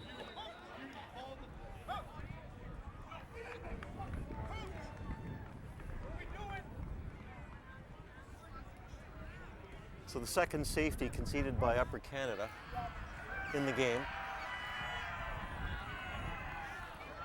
4:17 to go in the 3rd quarter gives the Kerry Blues of St. Mike's a 4-point cushion, up 14-10. Smart move. Yeah, and I believe they have the option here of either having the UCC Blues kick off or taking the ball on their own 35. Looks like they're going to kick off. They've opted to receive the ball again.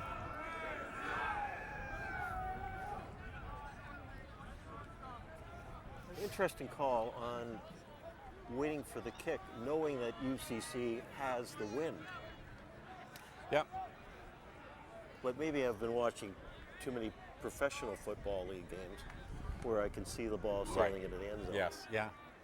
But, I mean, there are many things that can go wrong in a kickoff with fumbles and whatnot. So we'll see. Obviously, they are placing good faith in their kick returners.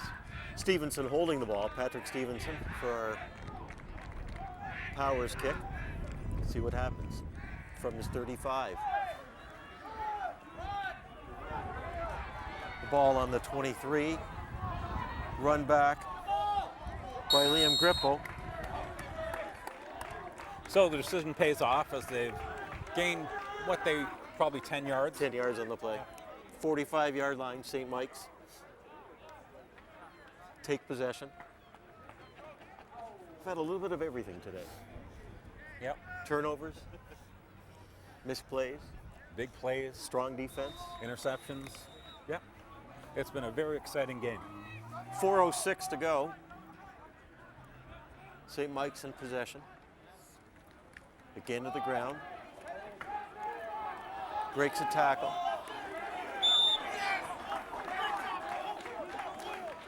Adrian Cole coming right for us. Yep. Very, very tough to take down. The old story, you got to hit him low because he'll shake it off.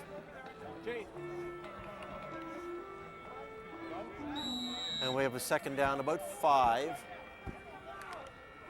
from the St. Mike's 51-yard line, a little bit of change. McCallum, 2 receivers to his left, 2 to his right, goes back, passing situation, aims for the side, he's got enough for the 1st down. Keon Grant breaks the 1st tackle and he's got a 2nd one. And he finally goes down the 26-yard line. There's a flag. Not sure what the flag is. It's against St. Mike's. It looks that way. Little discussion. We'll find out what Henry Chu has to say.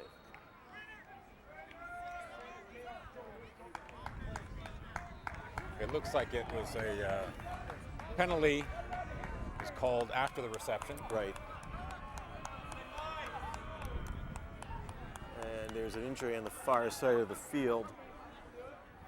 The ball carrier, Grant's down on one knee.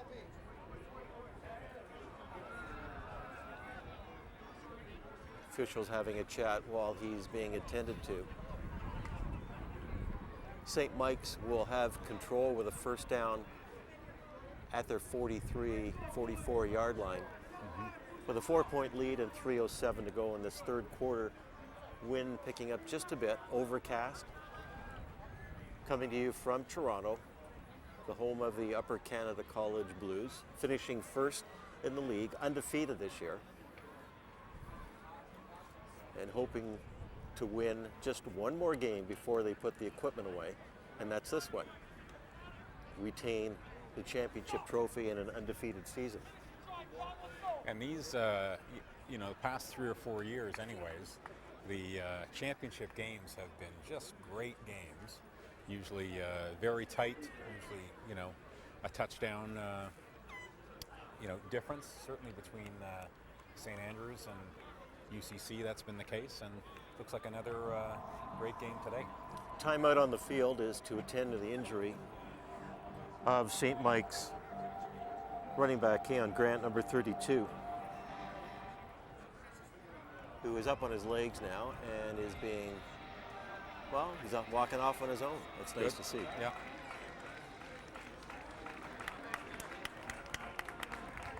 Far from over. This has been an exciting game, and Grant gets some applause from both benches. He's been a force, as has been his teammate Adrian Cole in the running game. St. Mike's again with a first down.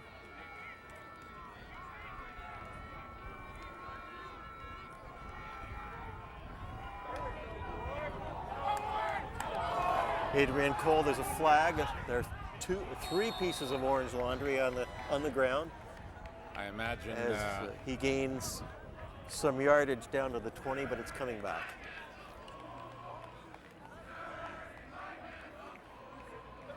It's interesting, the fans on the far side of the field, whenever there's a play that they think was a boo-boo, they point out, and now I'm talking about the St. Michael's fans. Now the UCC fans have a chance to point the finger at the St. Michael's player. Yeah, yeah. And I just wish the fans would cheer for their own teams, but it is, I think, part of the bigger culture of sport at all levels right now. It's their way of reminding him that Yes, they were happy with his play. yes, of course. It's a very diplomatic way of saying it. First down, St. Mike's at the 53-yard line of Upper Canada with, let's just say, 20 yards to go. Long way. McCallum looks to the sidelines, passes.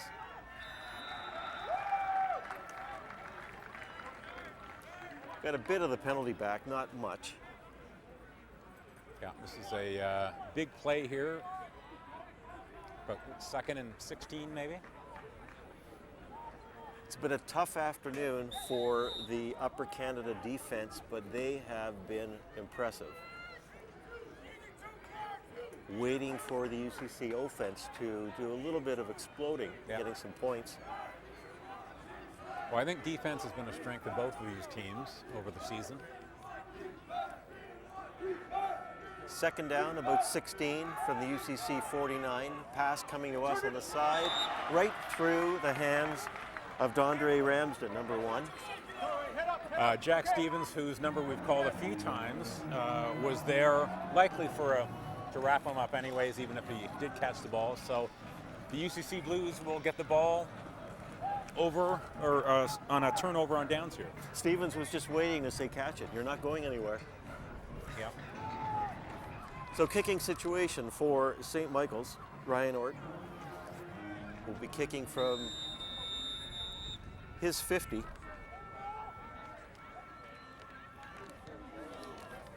Gets the ball up in the air. The wind hangs it a bit. Bounces the 27-yard line. Aiden And Power with 34. a return. Go defense. You're right. Power takes the ball to the UCC 34 with a first down situation. Just looking at the total points for Upper Canada, Scott Cowie, 10. That's the fewest number since the last time these two teams played back on October 19th when it finished 4-0. Yeah. Yeah, the Blues will need to, UCC Blues will need to put a few more points on the board. Looks like they'll come out throwing here. to the sidelines. Little sidestep there to gain a couple of extra yards. KVJ and Power connecting. The drums start.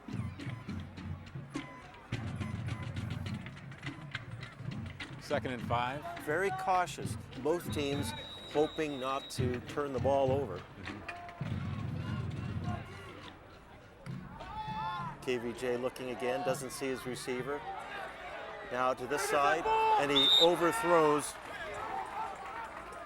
Hunter Okabusu, who had this great catch in the first half.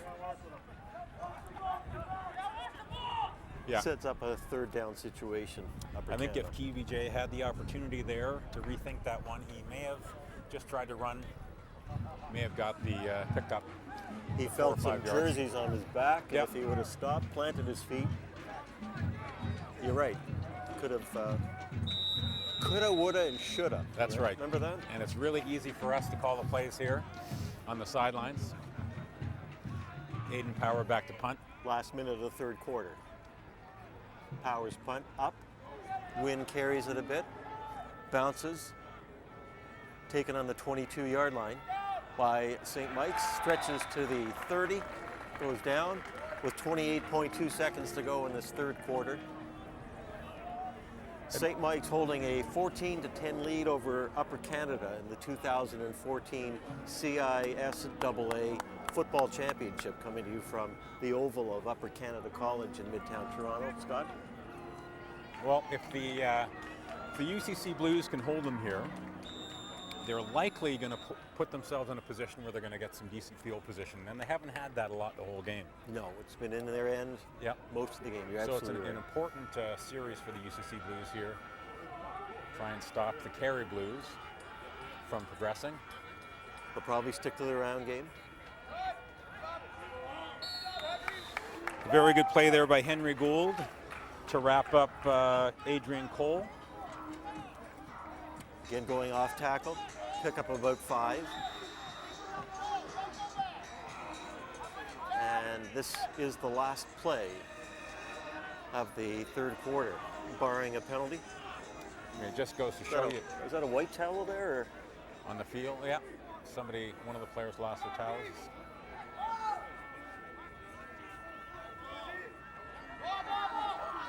McCallum to the sidelines. And they've pinned him again. It's third down. Ramsden caught the pass, but he wasn't going anywhere. They actually probably lost. Did he get to the line of scrimmage maybe? But punting situation. Set up for St. Mike's. You're right. Upper Canada stopped them. See what happens with this punt, that St. Mike's will have the win at their back for this fourth quarter and a 4-point edge. That second safety, very critical, because UCC needs a touchdown. Yeah. Field goal isn't good enough. Still plenty of time left though, a full quarter of play. 15 minutes left in the 2014 season for both teams. As mentioned earlier, the champion will stay as a champion. The decision made by the league not to advance to the Bowl Series, which is being played in Hamilton at the end of November. The punt, a little bit of interference and a flag thrown at the 50-yard line of UCC. We're going to wait and see what the call is on this. Yeah, that flag was thrown pretty early. Henry Chu, wearing the white cap today, being explained the situation.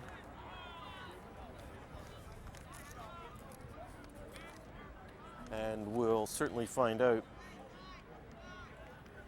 Jeff Harbin, the line judge, telling him. Henry's turning around.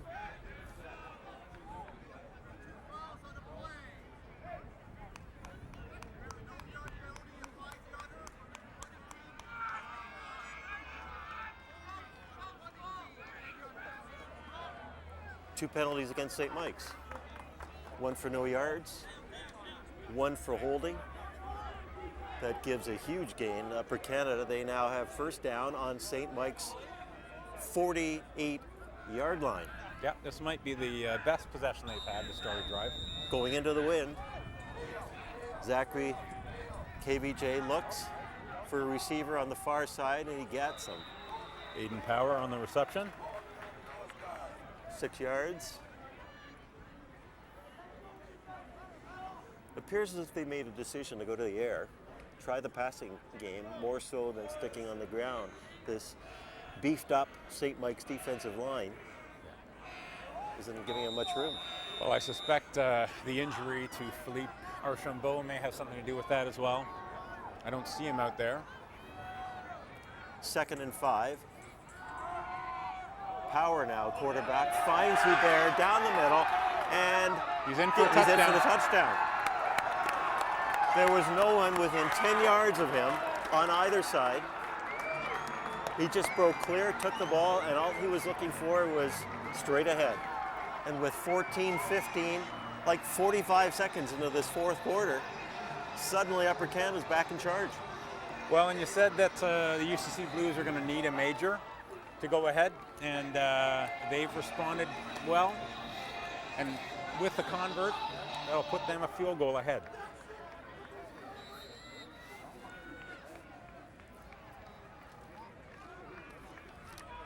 Patience on the part of Power. And some interesting coaching. Punt is down, or the placement's down there, and the ball is up. Power is good for the convert. You're right, 3-point lead, trailing by 4. A minute ago, now they're up by 3. Yeah, here we go in this back and forth battle here that we've seen all day. We'll see how the Kerry Blues respond. Momentum does seem to be with the UCC side right now. Coach Shaw having the bonus of alternating 2 players as quarterbacks. And you could see how it's paid off, whereas with St. Mike's, they're sticking with the 1 quarterback. And we should point out, McCallum was injured in that 4-0 game early in the first quarter. So there really wasn't any offense when it came to scoring. Right. Here, it's the complete opposite. Yeah.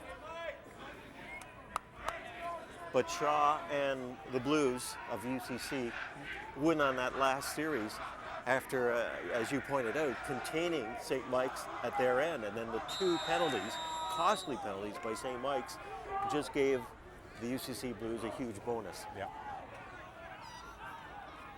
And again, Kerry Blues' response here will be key.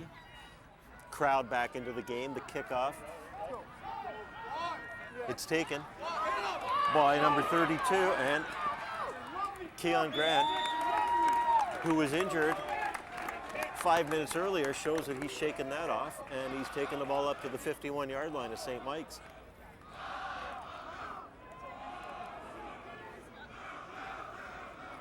So now St. Mike's with some decent field possession. You know, it makes you think about a lot of the plays earlier in this game and the gambles that both teams made. But here we are with 14 minutes to go in the game, and it's a 3-point lead by the defending champs. First down, stick to the ground, again right up the middle, over the left tackle. Adrian Cole gains about 3. Yeah, the UCC Blues have done a decent job at reading those plays better and responding, reacting. Ball close to midfield. St. Mike's breaks the huddle. Looks at what could be a passing situation. McCallum checks out over the UCC defense. 3 receivers to the far left, and he's going to the right. And overthrows the intended receiver, Keon Grant. You notice Power had a little elbow there, a little shove. But it sets up a kicking situation. Defense has been tough for UCC in this second half. Yeah, I think it's actually been a strength of theirs all season long, has been their defense. And it's holding true through today.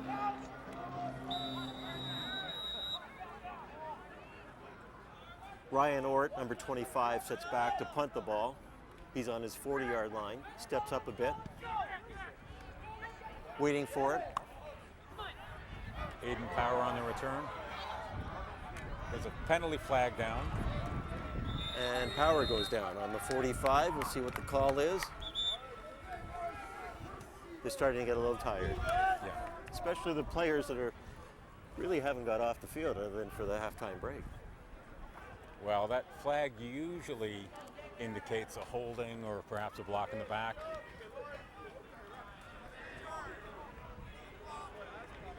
Legal block, UCC.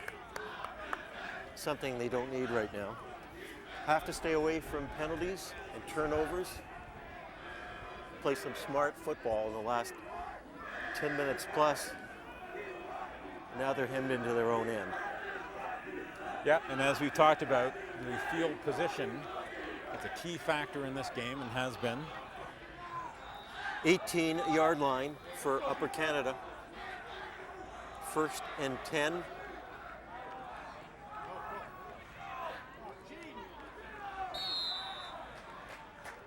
Holding on to it. That was Aiden Power at the quarterback position, gained about 5 yards. Taking time off the clock. In possession. It's one thing they don't want to do is go to the air. Well, not against this wind, yeah. Against the wind, and also a turnover could be extremely costly. Field goal ties it. Big play for Upper Canada. Power looks for a receiver, scampers to the right, throws it deep.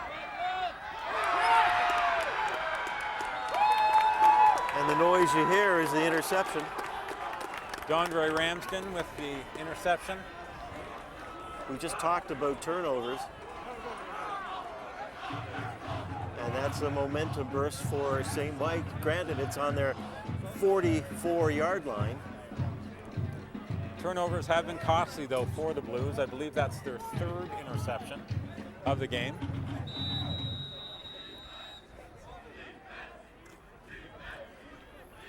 Obviously, the UCC Blues looking for a big stop here.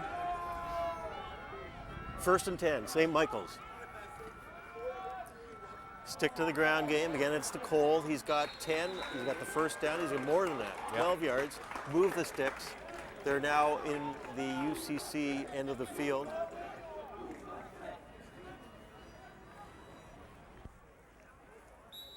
Control, possession, key 4th quarter of this championship game that Upper Canada is leading at this time, 17-14. St. Mike's over the ball, just inside the UCC 55-yard line. McCallum looks for a receiver, can't find him, hangs onto the ball, just gets a yard or so. That plays a testament, I think, to the UCC secondary. Absolutely. All the receivers covered. Quarterback had to take it for a run and gained about a yard. Temperature's about 8 degrees. It's definitely dropped, I think, since we first started. Still's a lot better than the rain and the snow. That Yes, can happen you're right. Yeah. after this game is over. 2nd down, big challenge for the UCC defense. McCallum goes to the air and he overthrows. That's the 2nd time Keon Grant saw the ball coming his way and just sailed right over his head. So a big, big play that goes in favor of UCC. They're forced to kick away St. Mike's. So again, the 2 and out. the interception does not, cause any or create any points scored, which is good. But again, UCC will likely be quite deep in their zone. The idea: take the ball, keep possession of it, keep it on the ground, and let the clock tick away. Punt from his 47, sails out of bounds around the 34-yard line. See where they mark it. But it will be a 1st down for Upper Canada I think the UCC Blues have to be pleased with that punt. Scott Cowie, right now, if I was a member of the UCC team, I would be breathing a lot easier. They've, Yes. on several occasions, been hemmed into their end with turnovers, penalties going against them, and the defense continues to bail them out. Yeah, and they've got fairly decent field position here on their own 34-yard line. First down, Upper Canada in the white jerseys, moving from right to left. They're leading 17-14 with 9:49 to go in this fourth quarter. A big gainer for Aiden Power there, running straight up the gut. That's, I think, one of the reasons they like to have him play quarterback is he does add that extra threat there. The versatility. At the same time, he knew he was going down, but the St. Mike's defender threw him for an extra 2 yards. Yeah. So we've got 2nd and 1. It'll be interesting to see what they do here.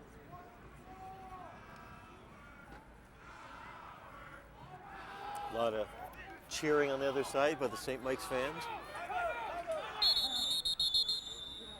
Timeout. Yep. UCC Blues called timeout. Somebody noticed something. Yep. They Probably were- didn't like what they saw. Yeah. They'll review the situation. Notice there's a lot of staring going on between the coaches of both teams at each other to try second guessing. Yep. Well, this is the second time they've played one another in, what, a few short weeks, maybe 3 weeks. Notice football coaches here from a variety of universities because it's that time. Yep. Looking at personnel for next year, and Let's have a little discussion once the game is over Yeah. and where your plans are for next year.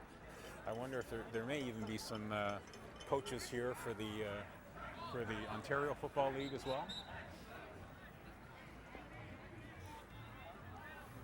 9:11 to go in this fourth quarter. Had some big plays today. Let's see what Upper Canada does on the 2nd and 1. Aiden Power takes the ball himself, takes the snap, and good enough for a first down.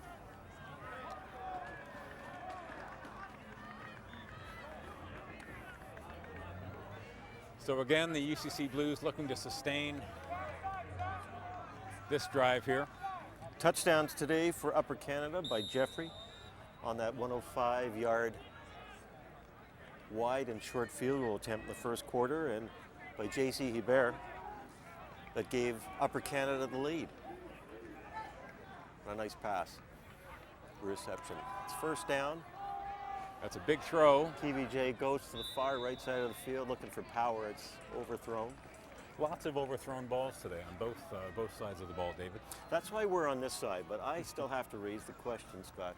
With 8 minutes and change, you're leading. Why not try tick the clock away and stay on the ground? Well, again, I think it's that field position piece. I mean, if they connected there, they would have been well over the halfway through the field. And I do think that the Blues are looking to make sure that they get it out of their zone. So in the event that they do have to kick, they can pin the Kerry Blues back. 2nd and 10 from the 45. Again, a passing situation. 4 receivers to the far left. KVJ, there's a flag, and it's going to be a first down for Upper Canada. Yeah, that looks like a roughing the passer. That'll be a big one. That'll be 15 yards, I believe.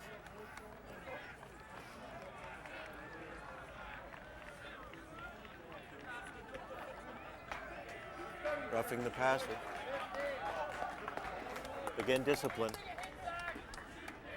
Yeah, and that's, that is it's tough to restrain yourself as a defensive player chasing down that quarterback. If you see him release the ball, you just got to let up. And sometimes that's hard for even professionals to do. Andrew Survey got called on that one, number 66. Or sorry, that was Matthew McBain, number 68.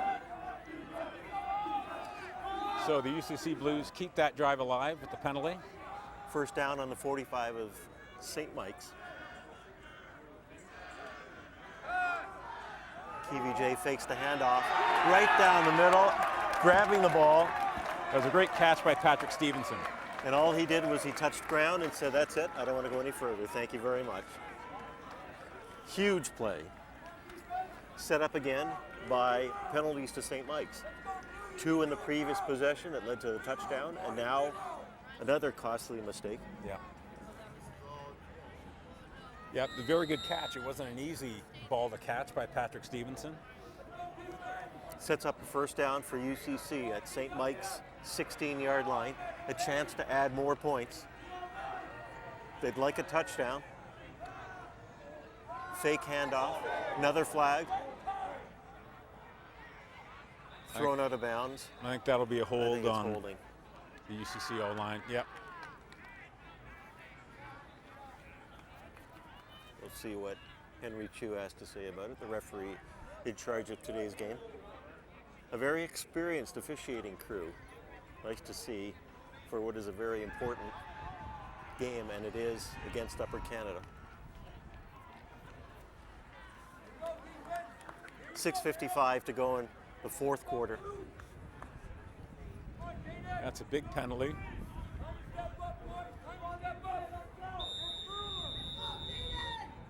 UCC up by a field goal, having given up 2 safeties in the game today. So switching quarterbacks again, Aiden Powers in there. First down and 20. Power looks to the left, looks to the right, throws deep into the end zone.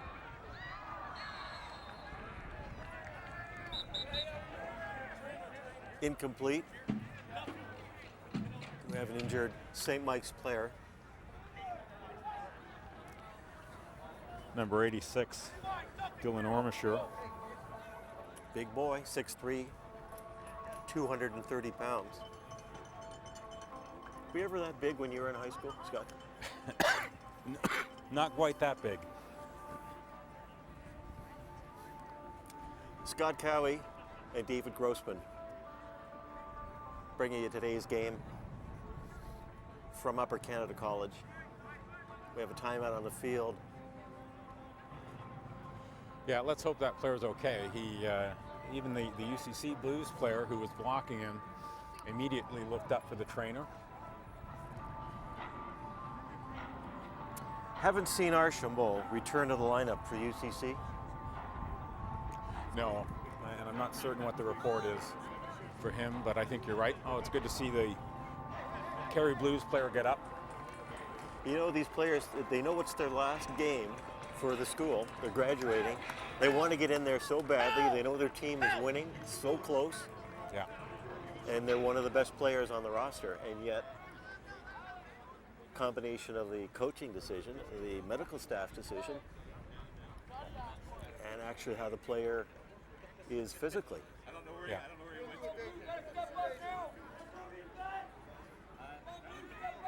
We have a second down. Second and a long 20. And long to go. Number 9, Zachary Hevujay. Quarterback, 2 receivers, 3 to the right. Looks downfield. And he throws, looking for a wide open, and it is. LCA Bear. His second touchdown. That's the second time in this quarter that he has been wide open.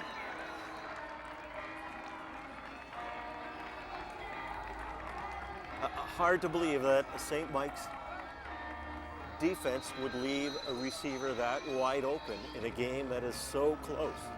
Yeah, there seems to be something that the UCC Blues have found there that's working for them.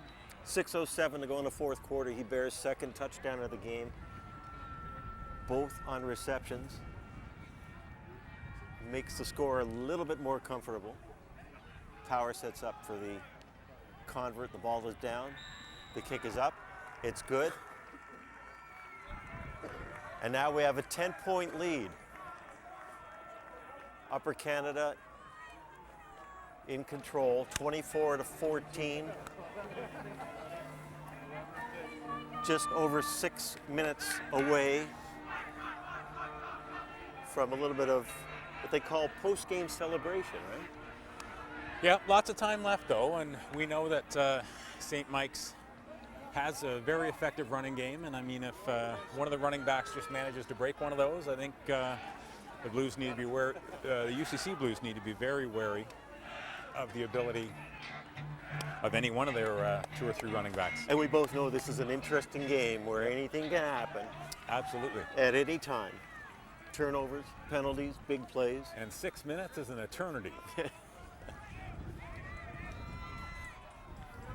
But the crowd is held up on both sides, which is great. And so is the weather. Yeah. Power sets the ball up. He has to kick it into the wind from his 45. Fairly quiet to the right of us on the St. Michael's bench. Tempo's a little bit up on the UCC side. The ball is up in the air. Takes a bounce. Picked up at the 23-yard line. Looking for a little room. It gets up to the 25. A good tackle there by Henry Gould for the UCC Blues. And Keon Grant was hoping to break it. We have an injury on the field. Another UCC player is down. Didn't catch his number there. No, it's tough to see.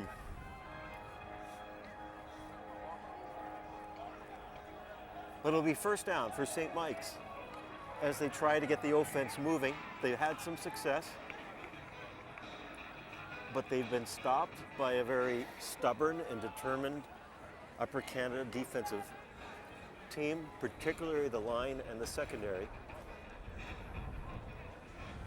And let's not forget that penalties have played a big part in this game for both teams, actually. Just squelching some opportunities and some plays. 2 big ones back to back by St. Mike's in the second half led to the touchdown by Hebert to put Upper Canada up for the first time or second time in the game. They're calling in some help to see if, let's hope he's okay. Yeah, couple of his players helping him off the sidelines. Looks like a leg injury.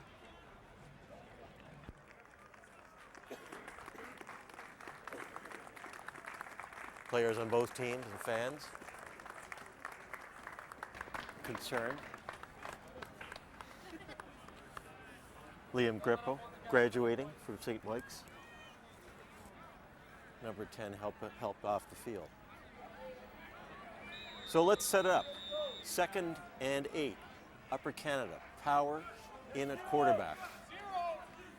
Checks the defensive secondary of St. Mike's. Has 3 receivers to his left, 2 to his right. He is going to pass, surprising everybody. And who does he go to? Elsie Hebert. Enough for the first down to move the sticks. That's a key play. You know, and I know it's easy for me to say, but the St. Mike's Carey Blues really need to try to keep their spirits up here. 2 minutes, 20 seconds. I mean, if they could stop the UCC Blues here and turn it around and get a quick play, it's still lots of time. They are looking a bit crestfallen here. KVJ back in. Power is the quarterback. Upper Canada. Power keeps the ball, tucks it in on his right side, moves to the right. I would have thought he'd slide. Yeah, he's not much of a slider. I think he'll take one on his chin for he that took extra 2 of inch. them. He took 2 big defensive tacklers, but he got 8 yards. And he's moving the ball with UCC in possession. They're over their 45. They're at the 46-yard line with a second down situation. Short yardage, 1:56 left on the clock. The other important numbers, Upper Canada leading by 10. And eating up that clock for sure. Upper Canada just calling for a timeout, and that's exactly what they're going to get. Scott, I want to take a minute to say thanks to all the crew behind the scenes for helping to put this game together. Folks inside, Thanks for all your help. Our halftime guest, Pat Sheehan. Brent McKay joined us before the game, the athletic director. Sheehan, of course, the head coach at Queen's University.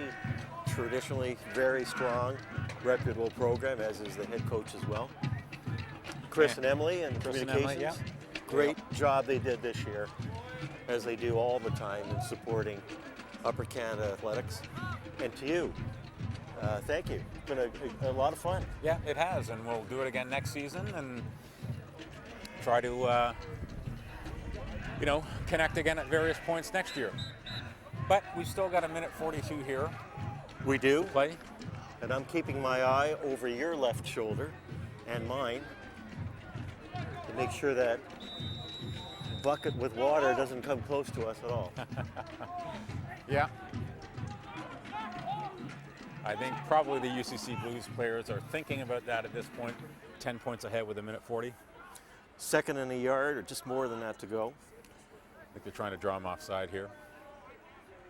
Power in a quarterback. Hangs onto the ball. Moves forward enough to move the chains. Heads going down on some of the players, which you don't like to see for St. Mike's. With 1:38 to go, they're down by 10. They don't have the ball. And this has been a heck of a good game on the part of both teams. Much better than the 4-0 regular season game earlier. A lot more excitement in this game for sure. Weather holding out with the exception of the wind that favored both teams.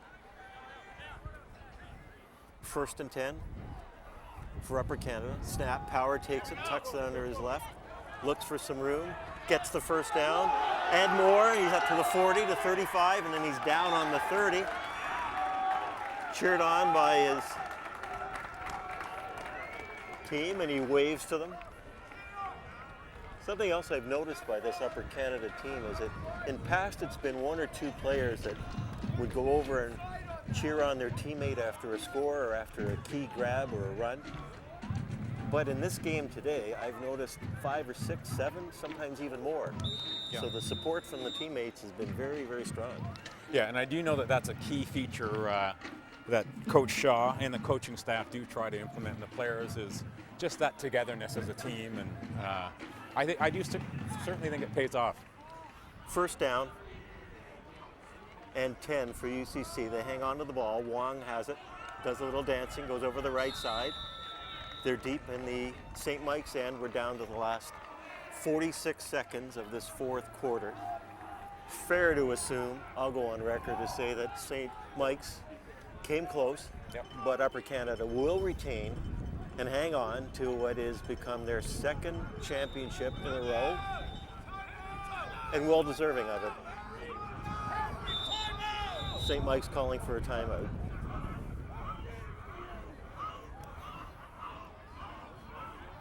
Kind of reminds me of a basketball game I used to cover a number of years ago, Toronto high school game, where the score was a 60-point differential with a minute to go. And there were 2 timeouts called by the team that was losing. Scott, and I went over to the losing coach afterwards, and I said, I don't understand, you're losing. Why would you call 2 timeouts with a minute to go in the game? And he said, well, that's the part of the game you don't understand. And I said, okay, educate me. He said, we have timeouts, and we decided as a head coach to use them. I said, okay. I still don't understand that, but. Yeah, it's always the head coach's prerogative. Down by 10, St. Mike's calls a timeout with 39.1 seconds to go. And you're right, it doesn't look like they changed any personnel. Maybe they just wanted to use what's theirs. Looks as if Upper Canada will just keep the ball on the ground, not do anything fancy. Just to run out the clock. And then will be the celebration. You could see it starting on the far end of the field with UCC fans ready to storm the field.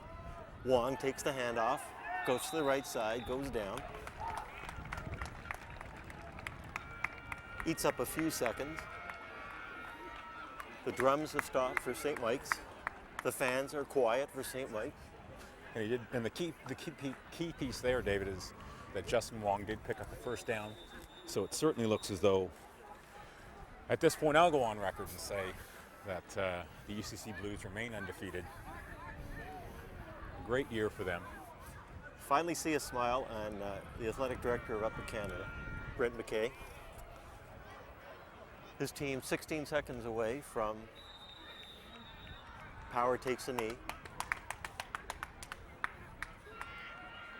The horns are going. The rocking from the fans on the far side of the field. The Blues bench jumping up and down with helmets on. Kind of a somber feeling over at St. Mike's. Yeah. This is going to be the last play of the 2014 season. There Flag it is up. Victory celebration. The fans storm, the players storm. Upper Canada victorious for the second consecutive year. A stunning second half by the UCC Blues, coming from behind. 24-14. UCC defeats St. Michael's College in the 2014 football championship. Congratulations to the entire UCC community. Trophy now waiting for the presentation. Scott Cowie, thanks again very much. Been a pleasure. Thank you, David. To the UCC family once again. Huge applause, and to everybody behind the scenes, thanks for what's been an outstanding year of Upper Canada College football.